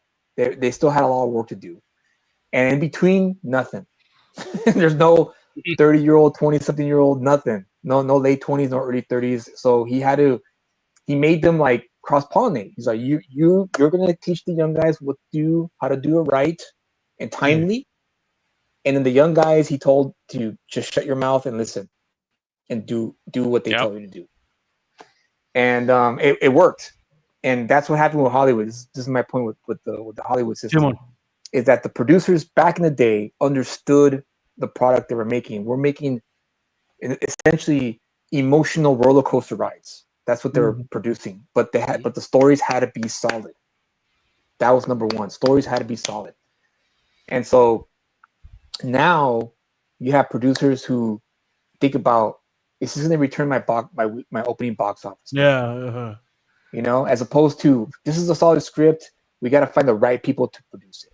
And the budget's got to be between this number and this number. And that's it, no more. They've lost that art, the art style, that approach. And so, yeah, dude, that's what's going on. That's why we're getting a bunch of sequels. That's why we're getting a bunch of remakes. I know what you did last CGI summer, right? Bullshit, like Lilo and Stitch. Speaking of remakes, did you guys see the trailer for The Running Man? Yeah, I did. I have It was not actually watched pretty it fun. yet. It was pretty I fun. have not watched it yet. But it's closer to the novel, isn't it? Yeah, it is. It's a mix of both. But it bit. has a lot of elements of the novel, and that's really has me hyped. I think it's gonna be fun. It's gonna be good. It's gonna be a fun movie. And then Edgar Wright is directing, dude. So I look at that as doing it right. Like the original Running Man movie has its problems, but it was still fun. It's a cult classic, right? Yeah, it's a Schwarzenegger movie. Yeah, exactly. There you go. Yeah. There you go. Uh-huh. And so I like the fact that they decided to, let's just remake this, but let's stay closer to the novel now. And I think that's gonna work. Yeah, because you have your hunters, and he's running around through the whole fucking city, and exactly. all across the nation, because this guy is like he runs, dude. He just escapes. Like literally. Yeah, you gotta run. Yeah. And yeah, dude, I saw the trailer, man, and it looks fucking fun and badass, dude. Yeah, it's a chingon. No, Yeah. what you're saying is true, man. Like they're remaking everything that's already been made before. Nothing new is coming out. Sinners, even though it's new, even though it was fucking hyped up and it was great and I loved it, it was still, what is it? What does he call it? An echo. That's what Liefeld calls them. Yeah, An Neko. echo of Dusk Till Dawn. It Yeah. Simon. was No, still, you're right. You're right. and that's what like even our stuff, like well my stuff anyway, like the Kryptonos, it's an echo. It's an echo of the X-Men. That's all it Oh is. yeah. But with horror with monsters and stuff and but because that's what works. Those are stories that are like ingrained in us, that stay with us and shit. And I had this Mhm. argument the other night, dude. Like it went all crazy. um I because I you saw that Mark Millar had Eric July on his show, right? Yeah. Yeah. So I made a Ooh, remark about that was rough. That was rough, man. it. It Was was it rough. really? I haven't watched. Did you see it? I watched a little bit of it, and honestly, Mark Miller tried his best to get a good interview out of Eric July by just Ooh, being a person, Hmm. and Eric July just kept making it about business, Mm. wow. and like, I mean, he answered his questions. I mean, he did. It was still pretty good, but it's like, dude, can't you just be real for like a minute? Can you just be Because he's always like a human being? he always has to be on. So Yeah, yeah. So it was. I mean, good for him. I mean, good for him. I made a comment on the thread. I was like, "Oh, it's Julier." That's it. That's all I said, Oh, fucking Reed. Ichire. and it blew the hell up, dude. Like it I'm was sure it crazy did. mad, and some other people, and they were just going at it like for 2 days, dude. For 2 days, they just kept going. I dropped out of it. You I you even you like the just main guy that was complaining. What's up? you just chucked the grenade in and left. Yeah. Yeah, I chucked the grenade and I ran, dude. It got to the point where at the end I was so tired, dude. I was so tired of just like boom, boom, boom, boom, whatever. And I went back to the main guy and I'm like, look, man, you know what? I'm sorry. I apologize to you. Um, if you ever want to have an actual conversation, the door is open, and we'll go back and forth, and you can tell me memorable parts of ISOM or whatever book that Eric July put out. Is that still a Tell me thing, dude? tell me the memorable parts, and we can have that conversation. The dude got pissed even more. Fuck you and your conversations. That's never gonna happen because you're fucking up your ass and blah blah blah. And I'm like, dude, I didn't even. I apologized and I went back and I like, hey man, I'm sorry. This got out of hand, whatever. And he just kept going. And then that crazy mad guy jumped in and they just kept going back and forth. Interestingly enough, Crazy Mad was defending 6 by 6 Uh-huh. like But in his what post. what I what was like, what do holy we crap, do, this man? guy. He was all like, what did he say? Like, July should make good books, like 6 by 6 Comics makes them like that. He said that at Damn. one point in time. I was like, oh, Wow. why, thank you, sir. And like, but Crazy yeah, man. dude, like Wow. it got crazy. It got crazy mad, pretty much. But that's the thing, man. Like, none of this stuff, going back to what we're talking about, none of this stuff that's coming out now is leaving any sort of memorable impressions on us. If it does leave something memorable, it's usually something bad. It's usually something that didn't work. Yeah. Like the Isn't that Batman. isn't that isn't that the culture right now? The internet culture? Yeah, it's It's the Yeah, it's it the it's is cult the weird it, internet or it's the cult of personality see. culture. And that's the one thing, we kind of touched on that with when I had Tyler on the show, and that was one of the approaches that you could potentially earn a good living doing, which is you become a content creator, right, as they call them, or a streamer, whatever the case, and you build up your audience that way, and then you offer the quote unquote product or Uh-huh. slash book, and Mm. that's how you can continuously make a good revenue. However, the downside to that, as Tyler pointed out, is that you eventually will grow. Well, I don't know if it was him or if I said it, but you eventually reach a certain level where it's either you grow or you stay stagnant, Mm-hmm. because people forget that most most fans of content creators are fans of the content creator, Too. not a Hmm. fan of their work. I mean, their content creation is their work, but I'm talking about comics. And so Eric July, the reason why Eric July is still able to pull the numbers that he's still pulling with the books they're putting now is because he's selling it to the people who like him. Tim off. They like Eric July, and there's nothing wrong with that. That's fine. Mm-hmm. But the palette, readers' palettes, it really does depend on what you've read all your life, right? Like for me, for instance, I'll just use myself as an example. When I was from the age of 13 until 19, all I read were Marvel and DC. That's it. That's all I read. Yeah. Right? Surface dwelling, fun, high adventure comic book stories. Right? Yeah. And that's what they were. And they were still good. They weren't deep, but they were deep enough where you could, a lot of the themes can resonate with you. A lot of the things that happen in the stories can resonate with you or execute great. The issue's over, story's over. I can't wait for the next one. I'm excited for the next. Well, what's in store next, right, for these characters. And then from 19 on, it's what I call my post V for Vendetta period. Because V for Vendetta was the book that broke that mold for me, where it went from I read comics because of the superheroes to I read comic books because the story is fucking solid, Because V for Vendetta obviously didn't have any DC characters, even though it had the DC logo on there, or the Vertigo logo. Yeah. It didn't have any of those characters. So when I first read that book, the first time I was like, what is this crap? I didn't like it. I hated it because I was accustomed to the, superhero genre. No.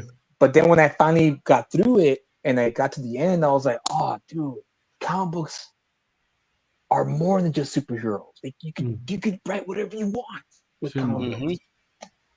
And then that's when the palette went from that to, oh, now I want to read, Watchmen. I want to read Swamp Thing. I want to read Dark Knight Returns. I want to read, things that are deeper, that have deeper themes, not darker themes, but deeper themes that adults can identify with and connect with. And so I feel like Eric July's readers and fans, their palette isn't developed yet because a lot of them probably don't read comic books regularly. Maybe they do, and they have a certain they have certain books that they like to read because, like for instance, like Tyler hates Sandman. He thinks it's boring and pretentious, and that's fine. That's a fair observation to have. But I personally love Sandman. Mm-hmm. Like I think it's one of the best comic books out there, personally. But again, it's just a matter of taste, right? I don't like it. I like this instead. Cool. You like vanilla, I like Rocky Road, but we both have ice cream, so it's all good. So I totally agree with you. On that, and that's the thing. Like during that, it's a loose conversation. I use the word very loosely. The conversation that was happening between the super fan of July and the crazy mad guy. I interjected in there, and I'm like, listen, man, tell me story points. Tell me character development. Tell me the hero's journey. How Tell me. they was a comment about the story structure, or what was it about? No, the only he content he just said July and the interview. How did you get from there to? Because all he did was, if I may be so blunt, all he did was say, fuck you, you don't know anything about Eric July. He does great books. And I'm like, okay, well, tell me some of his great books. Well, you would know if you read them. And I'm like, well, I have read them, and this is what I found. And he's like, you're just fucking lying. You're just a hater. And I'm like, well, that's why I'm asking you. Like, what in this book, tell me the points that I'm saying are valid. And he's like, no, fuck you, you don't know anything. Like, what am I arguing with a 12-year-old here? What the? That's what his comments were. That's what his comebacks were. Yeah. And it got to the point where he just started saying the same thing over and over again. And then he started posting his reviews. And I'm like, I'm not even going to bother with that. I'm not even going to like give him any sort of like anything. But yeah, he started posting, if you want to know what I think, check out my reviews. And I'm like, is this just a ploy for me to go to like your YouTube or something? Is that what you're doing? Like, because it's not going to happen. And I kept asking him, like, whenever you want to have that conversation, whenever you want to talk to me, the door is open. I won't say no. I will talk to you. We will talk about, what makes these books so great. And you can tell me your side of the story. And he's like, no, never, because fuck you and this and that and blah, blah, blah. I'm like, all right then, we'll You, leave you it at got that. you gotta understand that these guys were like super under attacked, and whatever like I don't know, innocent comment, innocent quote unquote, will set them off, dude. So Dude, that set him off for 2 days. yeah, I shit exactly, you not. It just kept exactly. going for 2 days, dude. It's like Yeah, what? it, it, And it's an abyss. That's Say, what it is. That's why I don't ever. If whenever anyone like crosses the line, I just mute them. I just be like, I'm muting you. Like you could talk to the wall. I'm gonna move on with my life because yeah. I I got other things to worry about. You know, than yeah, I had arguing to with end up some. doing that because my feed was nothing but Yeah. those bad, dude. Like, and then some of his buddies started jumping in, and like the crazy mad guy, he just kept going with it, and I'm like, dude, kudos to you, man. You got some patience, or you're just laughing your ass off, whatever. But still, dude, like Probably both, it was just tiring to me. So come on. I don't know, man. Like whatever. But that lesson learned. Lesson learned. I'm not ever gonna Yeah, do that. it's best to just stay away and Yeah. let them have their fun and I get it. I get it. Drama farming it can be very you know financially gratifying, but for me personally, like I'm trying to be as professional as can be, and unfortunately, we live in an age where that's kind of out the window because well, social media does that to people, Yeah, No. and it's ¿cómo se dice? It's rare, no, being a Yeah. professional online. yeah, and honestly, dude, I had to unfollow a lot of people this past 2 weeks. Like Simon, I just had it. I finally just had it. I was like, you know what? Fuck this shit. This is bullshit. Like people that this we is know awful. or just random Oh, you know people. the basic shit, bro. That's in the timeline regarding Comicsgate and the hating the Air July, and then fucking anti Comicsgate and drama this. I was like, dude, what? Like, Say, Son of where? Comicsgate, Yeah, fucking yeah. Comicsgate Like, why? returns. So are we here for comics or are we here for drama? Because if we're here for drama, I'm fine with that. But I'm not here for drama. I'm here to talk about comics and like have fun talking about comics and like talking Mhm. about comic books I hey, like. o sea, has there any hype for comics now? Honestly, Any what? Any any what? hype for comics? Like, No, Dude, the Hush thing no. was the last thing, and it fucking fell flat. The Batman thing is losing steam. Like, there, Wait, what Batman? Absolute Batman? yeah, absolute Batman. It's Oh, like I don't know if it's ah, losing steam. Did you read the last issue with Bane? ah, ah. Dude, I fucking love that. That was a Really? great issue. Did you Yeah. see? Did you see that fucking ¿Cómo se llama? Pinche Kirkman sniped him. what? What? Kirkman sniped the artist. What's his name? Mora? Oh, really? Yeah, he Offered him Dan sniped. Mora?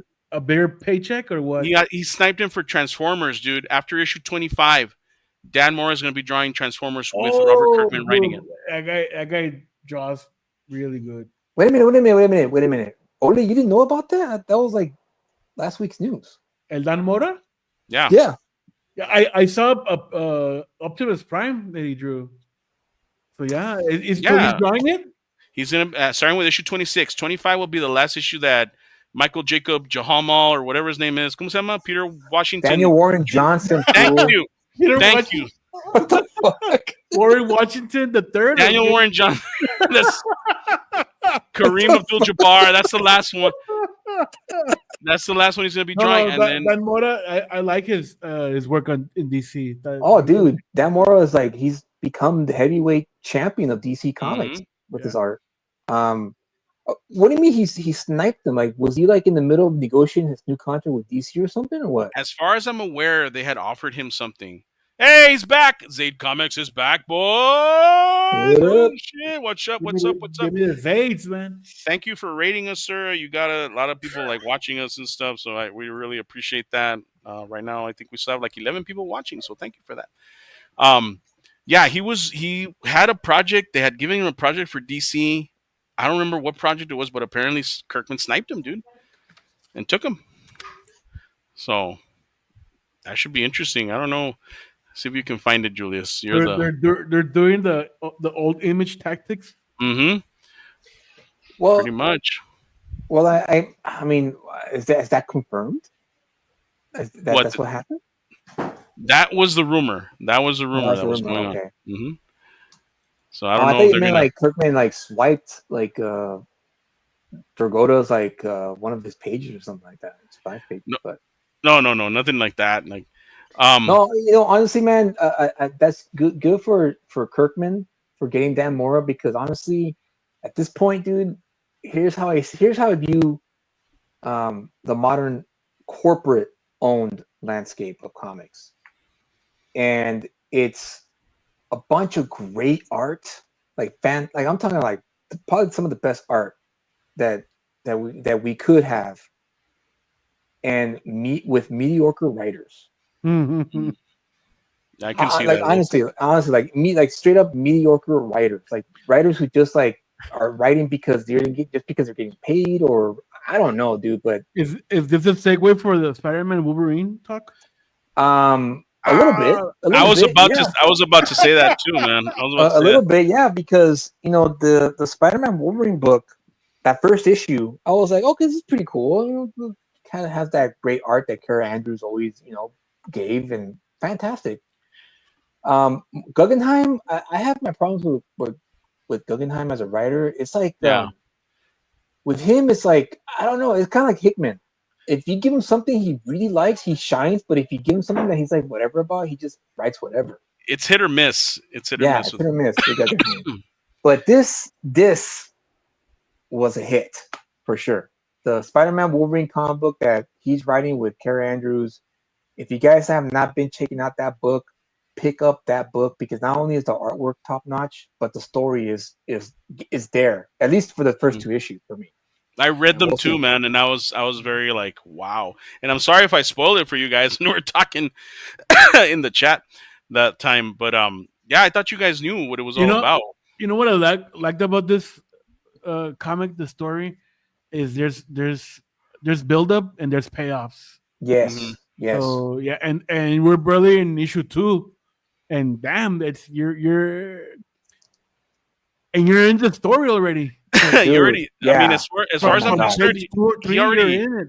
Yeah. he already blew his load, dude. Like honestly, issue 2, like, yeah, we're done. Dude, And I'm like, dude, I what the know. fuck? Like, Where do you go from here, right? Like there's where do you go from that issue 2? that Because last issue scene, the 2, last fucking dude. scene, dude, Ah, and the it's other been scene. it's been years, man, since I got to the end of an issue and I was like, oh shit. Yeah, like Yeah. like okay, so And, I'm gonna tell you this part. I don't give a shit. Whatever. When go he ahead. punches Wolverine in the fucking jaw so hard Yeah. that he unhinges his fucking jaw. Yeah. That's I was like, holy The shit, dude. drawing, that panel was kind of like weird because what is that? Because it's silhouette, right? Yeah, Yeah. The fucking yeah. jaw just hanging. They didn't And want then to I give it just away right away. yeah, then I look down and what the fuck happened to this motherfucker? And then he holds it. He holds Yeah. it to talk. He's like, "You better stop doing this, kid. Just quit this shit." I'm like, this guy, No, man. What the but I was saying the payoffs, the build ups and payoffs, because yeah, what was it called, the the operation or the files, yeah, whatever. And then Oh, yeah, they're double agents, and mm, All right. every operative operation listed there. And then Petey says, "Yeah, my parents were secret agents," and then it didn't click with me because oh yeah, whatever, no. And yeah. then issue 2, no, and they see the video and oh my god, yeah, that's cool. That's great storytelling, guys. It's simple but very Yeah, effective. my only gripe was it was too similar to the Civil War story Oh, Yeah. okay. with Tony Stark finding out that Winter Soldier killed his parents, and then Yeah. Oh, okay. That's true. it's kind of like it was like maybe you could have thought something better than that, Mr. Guggenheim, because it's a bit too similar to that. But again, that's just a little gripe from a Hmm. overall fantastic issue. It, But was it that reminded me. I'm was sorry, that go ahead. in the comic book or in the movie? Just in the movie, What The the the Winter Winter Soldier Soldier thing. killing? That Oh, in was the in the movie. comic. Oh, it was in the comic book too. Yeah, it was in the comic. Ah, okay, I didn't know Oh, that. okay, I didn't know Yeah, okay. they that. had some shit going on in the comic and stuff. These issues, though, however, reminded me of a story that I wanted to pitch to Marvel. It was going to be called Fathers. I'll tell you about it because it's been so fucking long. Campos was supposed to draw it. It's going to be called Mm. Dads or Fathers like that. So what ends up happening is Daredevil's dad. This is before any of them were born, right? Daredevil's dad takes a job as a cab driver, and he's driving one night, and he picks up Peter's dad, which is James, right? James Parker, I believe that's his name. I don't know. Richard Parker. Richard Parker. He picks up Richard Parker, and they're like having a conversation in the car, and then fucking Logan gets thrown into the cab, and it just goes from there, man. Like it was gonna be Logan, it was gonna be Daredevil's dad, and I forgot his fucking name. Fighting Jack Murdoch. Yeah, there you go, Jack Murdoch and uh, Richard Parker. And they were all gonna get into this one adventure together and shit because like Richard was a spy, and Jack was a fighter, and then pues pinche Wolverine, right? It was Logan before he was a Wolverine. It was going to take place in the late 50s, early 60s. It was going to be a really really cool story, man. And I wanted to pitch that to Marvel. Would you read something like that? No. Okay, well at least you're honest. Thank you, sir. Chica. Because I don't know. That doesn't seem interesting to me. Well, Sounds it's gonna, like a one shot, no? Like a yeah, just it a would have been a backup. one shot. That was it. A It was just Oh, like okay, okay. backup Well, if it's a story. one shot, then yeah, yeah, it I'll was gonna read be a it. one shot, and that was it. Just to tell like a little bit of backstory, like Logan's crossed paths with all these other people. But then Well, they did did they this. wait? Let me ask you this: did they ever do like stories about Peter Parker's parents? Because I know we have the uncle and Aunt May and all, but what about nothing about the parents ever? Did anyone ever They explore have that? done stories here and there. Like I think issue fuck, I forgot what issue it was, where Peter's parents are alive. Um, it's not worth the pickup. Thank you, Freddie. We Good, didn't have to have good one, Kyle here for that Freddie. one. Good one. Good one. Um, I love the plug fuck, of my what show. was the issue? It was like I want to say it was the issue 375 of Amazing Oh, Spider-Man, where okay. they bring back Peter's parents and they're alive and stuff, and they like explain where they were and they were in hiding and all sort of stuff. But I think they ended up being like clones or some shit like that, No, dupes. of Oh course. no, they were the fucking the shield things. The Scrolls, okay. no the what are they called? You said it last time, Julius. The shield dupes, the duplicates, Um. a life decoy. Oh, the life decoys. Yeah, they ended up being that or something like that, and that was it. But they never have that I know of done like a longer story with Peter's parents or anything like that. Okay, well, in that case, then I changed my mind about that, about your story. That then I would be interested in reading that if it involves Peter Parker's parents. Yeah, it would be Peter Parker's dad, and then was Murdoch, Jack Murdoch, and Logan and stuff. But it'll just be a one shot. It'll just that like yeah they crossed paths before and stuff like that. Because Logan knows everybody, dude. Logan slept with like the entire Marvel universe practically and stuff. So Yeah. him and Daredevil had a competition going at one point in time because Daredevil was a poonhound, dude, like hardcore man. Yeah, So yeah, that's right. He is. He is. chinga madre. Yeah, But but yeah, it's yeah, this issue, this series, I wasn't really hyped for it because again, I've just been picking up books where I'm like, yeah, the artwork is amazing, but damn, the story is mediocre AF. mhm. And this one was finally the standout. That and also Aliens versus Avengers was another one that was like, oh, dude, what a great ending to this story. Yes, sir. Um, Batmerk says that sounds sick. I would have bought that. Imagine all the spy shit, Murdoch punching robots, and Logan. Definitely a '60s Bond McQueen grindhouse. there you go. Yeah, that if he did it like that, yeah, it would be great. Oh fuck yeah, man! Balls to the wall, bro. Write it. Write it, pitch it. Yeah. Chio Gonzalez says hello. Good to see you, man. We got a lot of people in tonight. Thank you so much for joining us this night, man. We're just like, should we Fucking do it on Monday Monday? night where Whatever? nobody's Yeah. watching. Yeah, exactly. Oh, these guys will entertain us for a little while. They just talk a lot of No, shit. but the artwork, dude, reminds me a lot of John Cleary. There you go. That's a name I haven't heard in a very long time. Yeah, Yes. John Cleary and Goof and the Bruise Crew. Todd Knock, no, también. Yeah.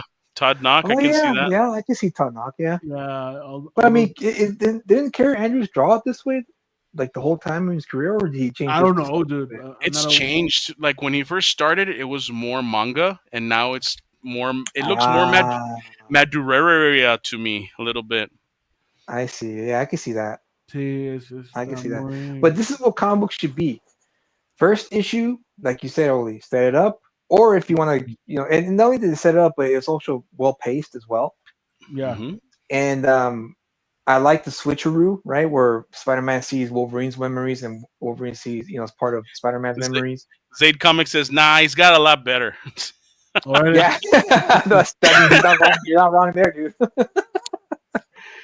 And then the second issue, balls to the wall, is just a fight, It was just a brawl, dude. It was dude. awesome. It was great. Like especially when Wolverine like finally just had enough and he went in his Berserker barrage state. Yeah, Dude, that was like, oh man, finally we get we get the old Wolverine just for a glimpse. and interestingly enough, the way that he's drawn on the cover is very reminiscent of the fucking Capcom fighting game. The way Oh that yes, you're right. You know, You're right. Zaid says, "Go look at Spider-Man Reign from like mid 2000s. He used a bunch of 3D models. Now he's full Mad and McFarlane. Yeah, I can see that too. Zaid is also another lover of comics, man. No matter what the fuck is Simon. going on, these guys will always be doing fucking books, and I appreciate that. So thank you, Oh yeah, guys. dude. I have Lost Pages #1 somewhere in my pile. Your titles. But yeah, Jesus. for sure, those guys are serious about their craft, about their books, and just you can see the potential in a whole bunch of people that are not pursuing the drama. You know what I mean? When Spider-Man sees Wolverine's memories, he sees Logan and Aunt May hooking up. Oh, dude, can you imagine? Oh my gosh! Did you by chance ever read that book Trouble? No, I remember, but I heard things about that book. Yeah. It was when they relaunched the Epic line, and who was it? I think it was Dodson. Dodson was the one that drew it, if I remember correctly. And I mean, it was beautiful to look at because it was Terry Dodson, but the book highly like Yeah, it's like I, innuendo that yeah, I remember the cover being two girls in the bikini, mhm. and was it Bill Jemas who wrote that? I want to say it was. And it was Richard Parker and Ben. They go on a fucking vacation or something, and that's where they meet Mary Parker and Aunt May, or Mary, whatever Interesting. her last name was, and Aunt and May, and they were young and shit. But it kind of like it says it without saying it, but they're saying that Peter is actually Aunt May's son. Mm. Ah, At the end of the book, it's like, oh shit, May's pregnant. Like, what the fuck? How does that even make sense? And so I have that book somewhere. I don't know where the fuck I have it, but yeah, it was they yeah, relaunched the I heard Epic that book line. was pretty controversial. Hmm. It was cool though. It was a cool book, but it played off of a lot of like when Marvel would do the romance stories like back in Oh, the day. okay, So it right, was right, yeah, very reminiscent of that. So if I I find that book, see. I'll read it again. But I don't know where the hell it is. Entre todos mis desmadres sabrán de qué es ese pinche libro. ¿Quién Oh, sabe? dude, you know what's crazy? I went to my comic shop and I was looking at the glass case where they have all their high value books, and CGC in the case, and I saw, dude, that the Joker cover, that one that the artist Jock drew, that cover with the Joker's face with the all the bats. You Simon. guys ever seen that? You guys ever seen that cover? Dude, that thing sold for like a ton of money. Bro, I looked up at that case, and Kyle was with me at the shop, and I was like, I have that book. He's like, what? I was like, I have that book. I have that issue. That issue right there with the Joker face, I have it. And he's like, dude, you're like sitting on a book that costs a lot of money. He's like, well, shit, why? Why is this worth a lot of money? because the story was okay, but I think it's the cover, right? It was just The because cover. it's become an Yeah. iconic cover. Okay. I think it sold for like fuck, man. I saw the number. Just can't remember if it was 100K or like 200K Oh, for the original art. for the original art. Yes, it Yeah, sold. It yeah. was up there. It was Jock. Jock is the artist for that cover. Jock is the artist, and I think in the case they had it in there. I think it was they were selling it for like 500, a 9.6 I rating. way. Whoa, Man. whoa. So I was like, "Fuck, I should get that CGC to fucking sell it off." Dale. No shit, dude. Well, first get it signed by Scott Snyder because you Kyle's gonna go to San Diego Comic Con. So I was like, get this book signed by by Scott Snyder, and I'll You're get not, You're this not you're not gonna. book. going? You're not You're not going going. to San Diego? No, I'm not gonna go this year. No. Pourquoi? Um, last year when I went and I got there, like after like the second hour, I realized why I stopped going to San Diego Oh, Comic Con really? Wow. because it's more of a pop culture convention than Sí. comics. I was a little peeved that they kind of stuck the artist alley at in a fucking small corner, like I'm talking like crammed into the corner. I That's what it believe felt it. like to me. And I was like, dude, you guys are crammed back here, and like what the hell's going on here? And of course, the indie press, even the indie press section had more space Damn. than the artist alley. And I was like, dude, like, come on, you guys couldn't really give these guys a more space, for they could have people walk around and take their time looking at the tables. Like seriously, dude, I walked through there once and I had to get out of there because it was crammed. I was crammed in there. I was like, fuck, dude, what the hell? So it kind of bummed me out a little bit, to be honest with you. And on top Well, of that, I decided I was like, you know what? Next time I come here, I want to be sitting at a table selling my books. hmm. That's why I want to come back here for. I want to come back here for that. I read that most of the studios are ditching Comic Con this year. Yeah, so you still get. I think you'll still get a lot of people going, but yeah, like, what are you gonna do with those panels? Like, Mhm. what's gonna take up those Actually, panels, dude? comic book panels. Imagine that! Holy crap, that would be cool. Yeah, I don't get it. I mean, it's Superman comes out, what Fantastic Four is gonna be out around that time. Like, that's like the perfect place to do all that. Hmm. I think it just goes to show that Hollywood doesn't really care about fandom. They really don't. Well, of course not, man. That's all it is. That's all that is. Yeah, So, well, unfortunately, I mean, fortunately, I should say, it's like I said, a golden opportunity for us to step up our game and show them how it's done. pues órale, dale gas. Trying, How man, are trying. and that's a good segue into the next part before we go. What are our updates on our project, sir? Where are you at, Julius? Um, I'm working on my Substack. I'm still.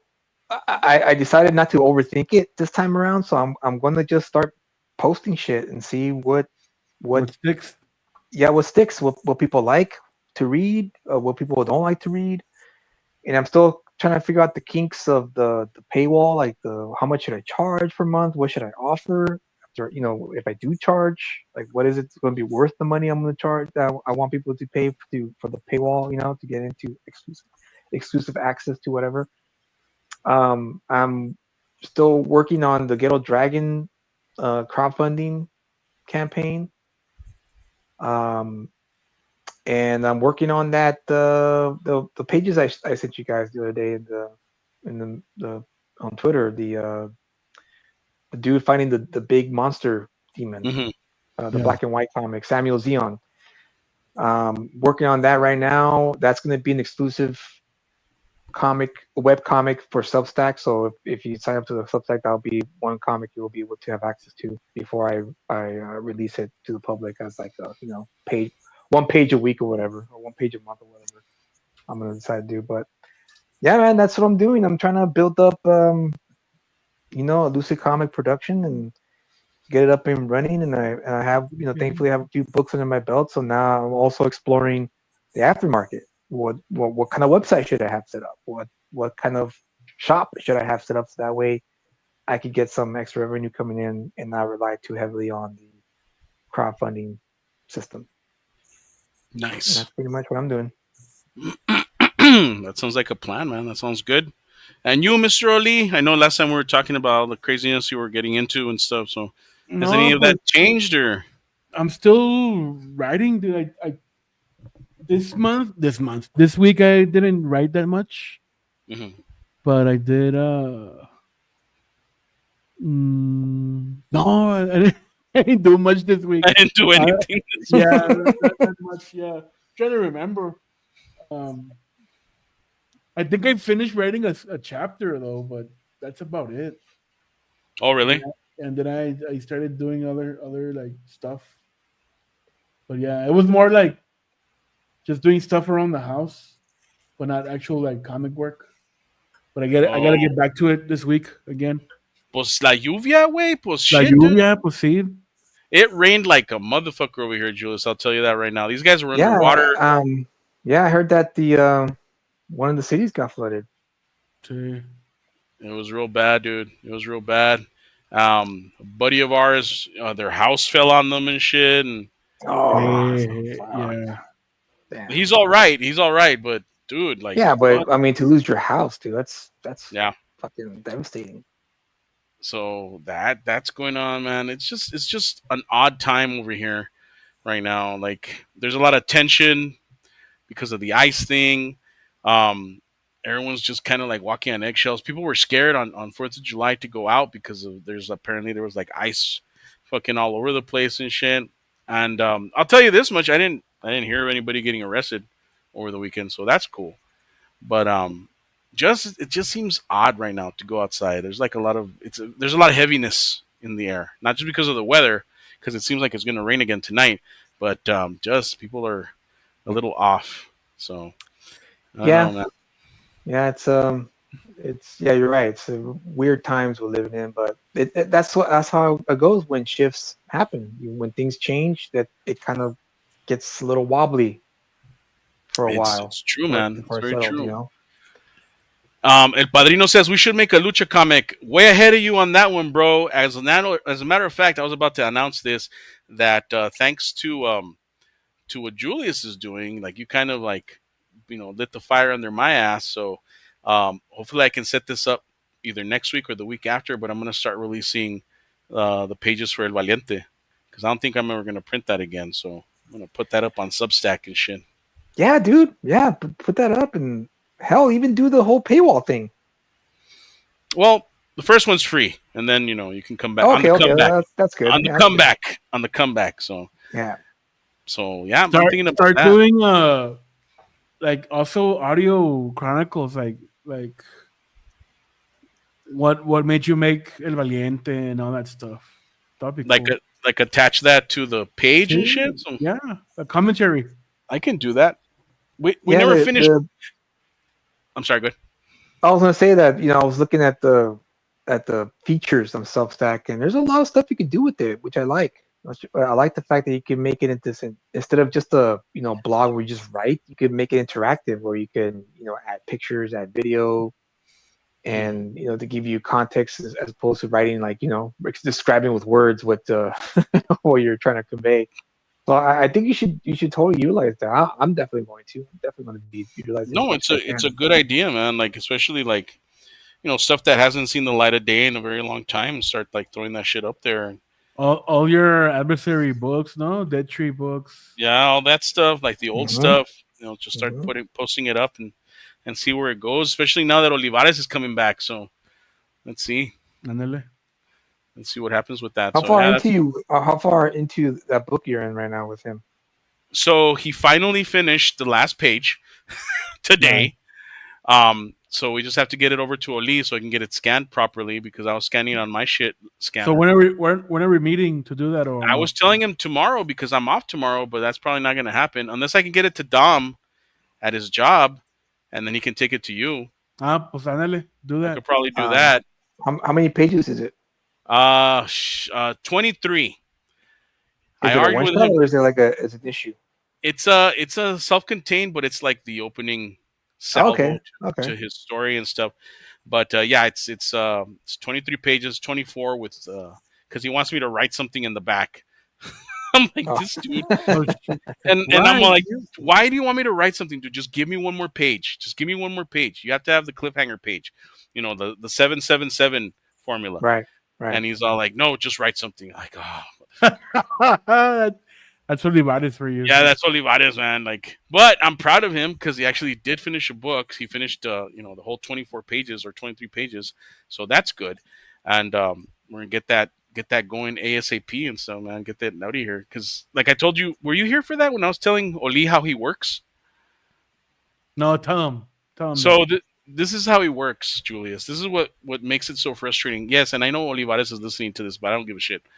Um, the way that he works is the old Marvel way, cross between the McFarlane and Liefeld way. That's right. I remember now. Okay, I remember Yeah, now. yeah. He'll draw page 1, and then page like 15, and then page like 2, and then page 23. Like, what are you doing? Like, what? And he's like, script it. And I'm like, how am I going to script this if I'm missing everything in the middle? I need everything. He's like, no, script it. And I'm like, oh my god, dude, no, this is not how this works, man. Like, You're a come on. writer, right? Yes, exactly. That's what they would tell me at the stupid conventions, man. Be like, yeah, you're a writer, right? Like, what the fuck, dude? Like, stop. Stop. Wait. So you didn't write him a script? No, I'm scripting. I'm not writing a script. It's all his plot. It's all his plot, and I'm like tying everything together, old Marvel way. But it's working, man. There's a He synergy doesn't there. give you thumbnails? No, nothing. He just goes straight into the fucking dude.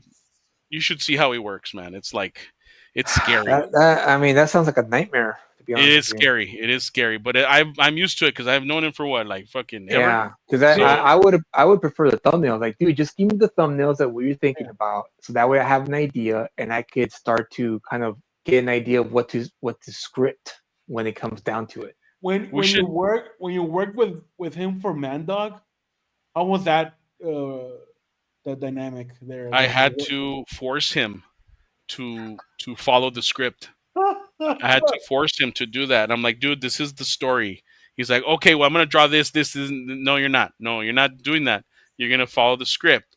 Well, I want this. I want this, and that. And I'm like, okay, we'll get to that, but you gotta start somewhere, and you gotta follow the script, And I had to give in. And there's a beautiful fucking splash page or a double page spread in that book because Olivares loves double page spreads. And I had to give it to him. I had to give him that double page spread. That It was hard to put it together. You're telling me. Because he drew like the same thing as a splash page. Yeah. And I'm Yeah. like, why are we showing the same thing that you already saw as a double page spread? So let's get this. So let's get this out of here. Welcome And then the supplemental book that we published, I included that page that I took out. Yeah, that's true. Yeah, extra page or alternative page or whatever I wrote down there. But yeah, so he sometimes he overdrew, right? He overdraws things. Oh yeah, big time. Like, no, we don't need this page. It's the same page. It's awesome. It's a different angle. That's all. It's a different. Yeah, that doesn't tell us anything. It's his method. His method, dude. Just like, and I'm giving away his secrets here, but his method is like he'll sit in front of the TV with some chips and his soda, and then he'll start watching his movies, and he'll just start drawing. And you watch him, because I've sat there and I watched him, and he just starts zoning out, dude. And it looks like he's just drawing like automatically. It's crazy. It's crazy to watch. He's just drawing automatically, and he's not even looking like at what he's drawing at times. And I'm like, how the fuck is this guy even doing this? Like, what the fuck is going on, man? Like, and so yeah, to work with him is both a blessing and a curse. I'll tell you that right now. So, well, I mean, I would say it's a blessing because the artwork he's been sharing on his Instagram is pretty fucking great. Okay. Le digo la misma cosa. I always tell him the same thing. Cuando quieres, ¿verdad? Cuando quieres, cabrón. Shit. Yeah, it's looking pretty good, dude, honestly. I'm sure he'll be Um, happy to hear that, man. He's been happy with the response so far, and he like messages me. He's like, "Hey, like people like this, huh?" And I'm like, "No, stupid. What do you think?" I'm like, yeah, "Chingao, Dave." we Tierno. need unique voices in comics, and that's what makes it fun. Is that you get to for me, it's all about this. Draw however way you like, makes no difference to me, as long as you have the fundamentals down. Hmm. Because sequential storytelling is not easy to figure out.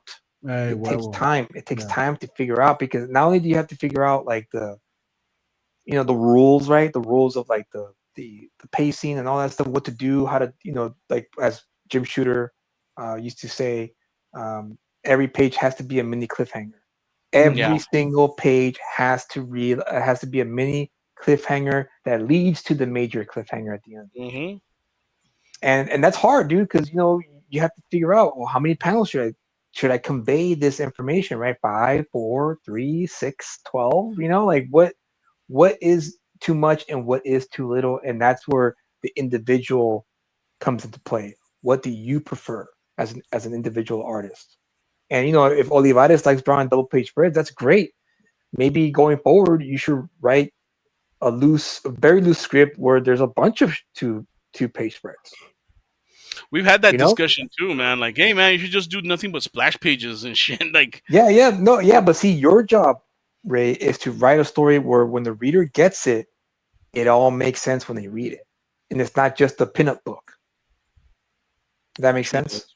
Oh yeah, Yeah. definitely. But and Alan Moore was a master at that. Whenever he wanted to go into his little like experimental phases and some issues like a Swamp Thing, for instance, he would remain consistent from beginning to end with some of the pages that he obviously described to the artist to draw, because when you read Alan Moore's script, there's no room, there's no wiggle room there for the Yeah, artist. exactly. But he's consistent, and I think that's what a lot of writers, indie writers today. I mean, of course, there's exceptions. Um, a great writer, a great comic book writer, I should say, should understand what the artist wants and what they don't like, and then write accordingly. So that way, when the reader gets it, he's just getting all the good shit. Yeah. I totally Because agree with. the writer or the writer slash editor should never approach script writing as, is this cool? Is this badass? They should approach it with, does this work, or does it work for the Simon. overall scheme of things I of the mean, Exactly. book? I'll tell you this right now, man. Like on some of those pages that he drew, I did argue with him on it. Like, dude, you can't do this. You have to fix this. Why? And I'm like, what do you mean why? Because it doesn't make sense. It doesn't flow. You got to fix this. So yeah, dude. Like he knows his craft, but he just gets go so caught up in having fun, which is cool. Don't get me wrong. Yeah, yeah. That he's just drawing. Like I told you, like an automatic pilot. He's just fucking drawing. He's just going with and, it. and It's yeah, and flowing. that's great. But yeah, you gotta harness that. He's gotta harness that bit, because at the end of the day, you're still telling a story. Hmm. The reader is expecting to read a story when they pick Yeah. up your comic book, and that's why, like I mentioned earlier about the current state of corporate comics, is that we're getting the art, but the stories aren't there. Like I find myself not caring or not giving a shit about what happens to the story. Oh, definitely, man. Definitely. But yeah, good on you, man. I hope he keeps going, because at this rate, I mean, you guys can have a good amount of stories if he continues on this pace. Because 22 pages, and it's been what, 3 months, 4 months now, Yeah. Yeah, he's been working like every dude. day on That's a page. that's So great, dude. Yeah, that's fantastic. he's Keep that already keep that working going. on issue two. He's actually started working on issue two also And How because so many? you're gonna crowdfund this issue? we're gonna try. Yes, we're gonna try to crowdfund it and see where we go from there. That's why I was asking if you had any slots open. But he starts working like in 2 weeks or at the end of the week. He's got to go to his training, which is out of town. So hopefully he'll Uh, keep working, or he'll keep working on the pages during then. But when he comes back, we'll start hitting it up and see what we can do with that.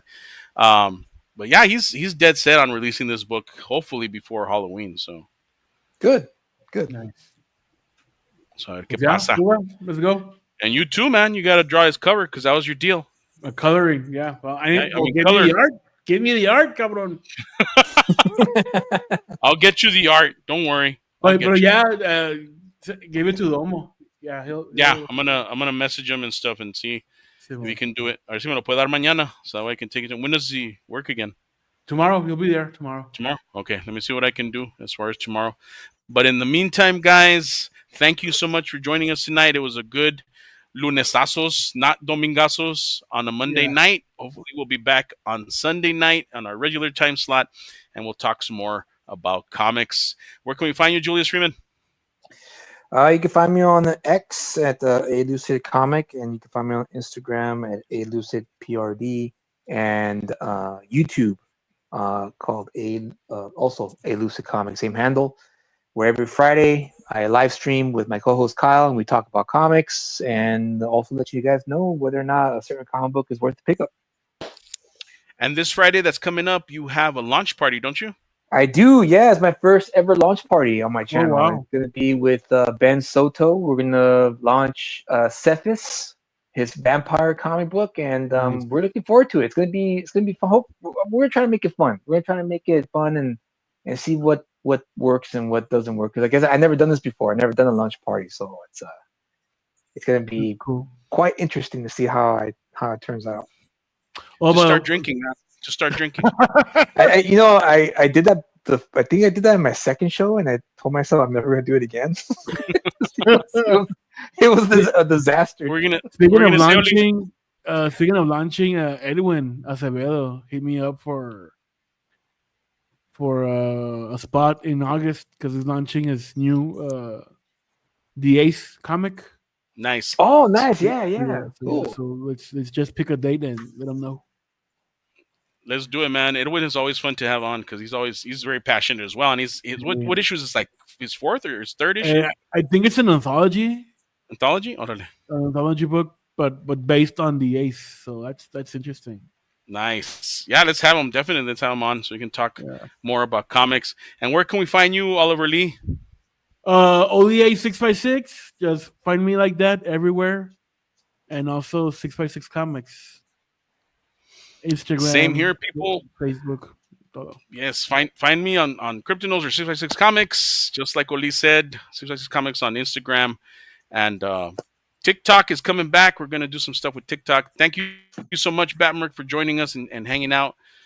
Great show, guys. Gracias. Laters, And man. Zaid Comics. Thank Hey, you. Padrino. Zaid Comics, hello. Thank you, guys, so much. Have a good night. Excelsior, everyone. Let's get No out of here. outro, guys. Sorry. So No outro. end stream.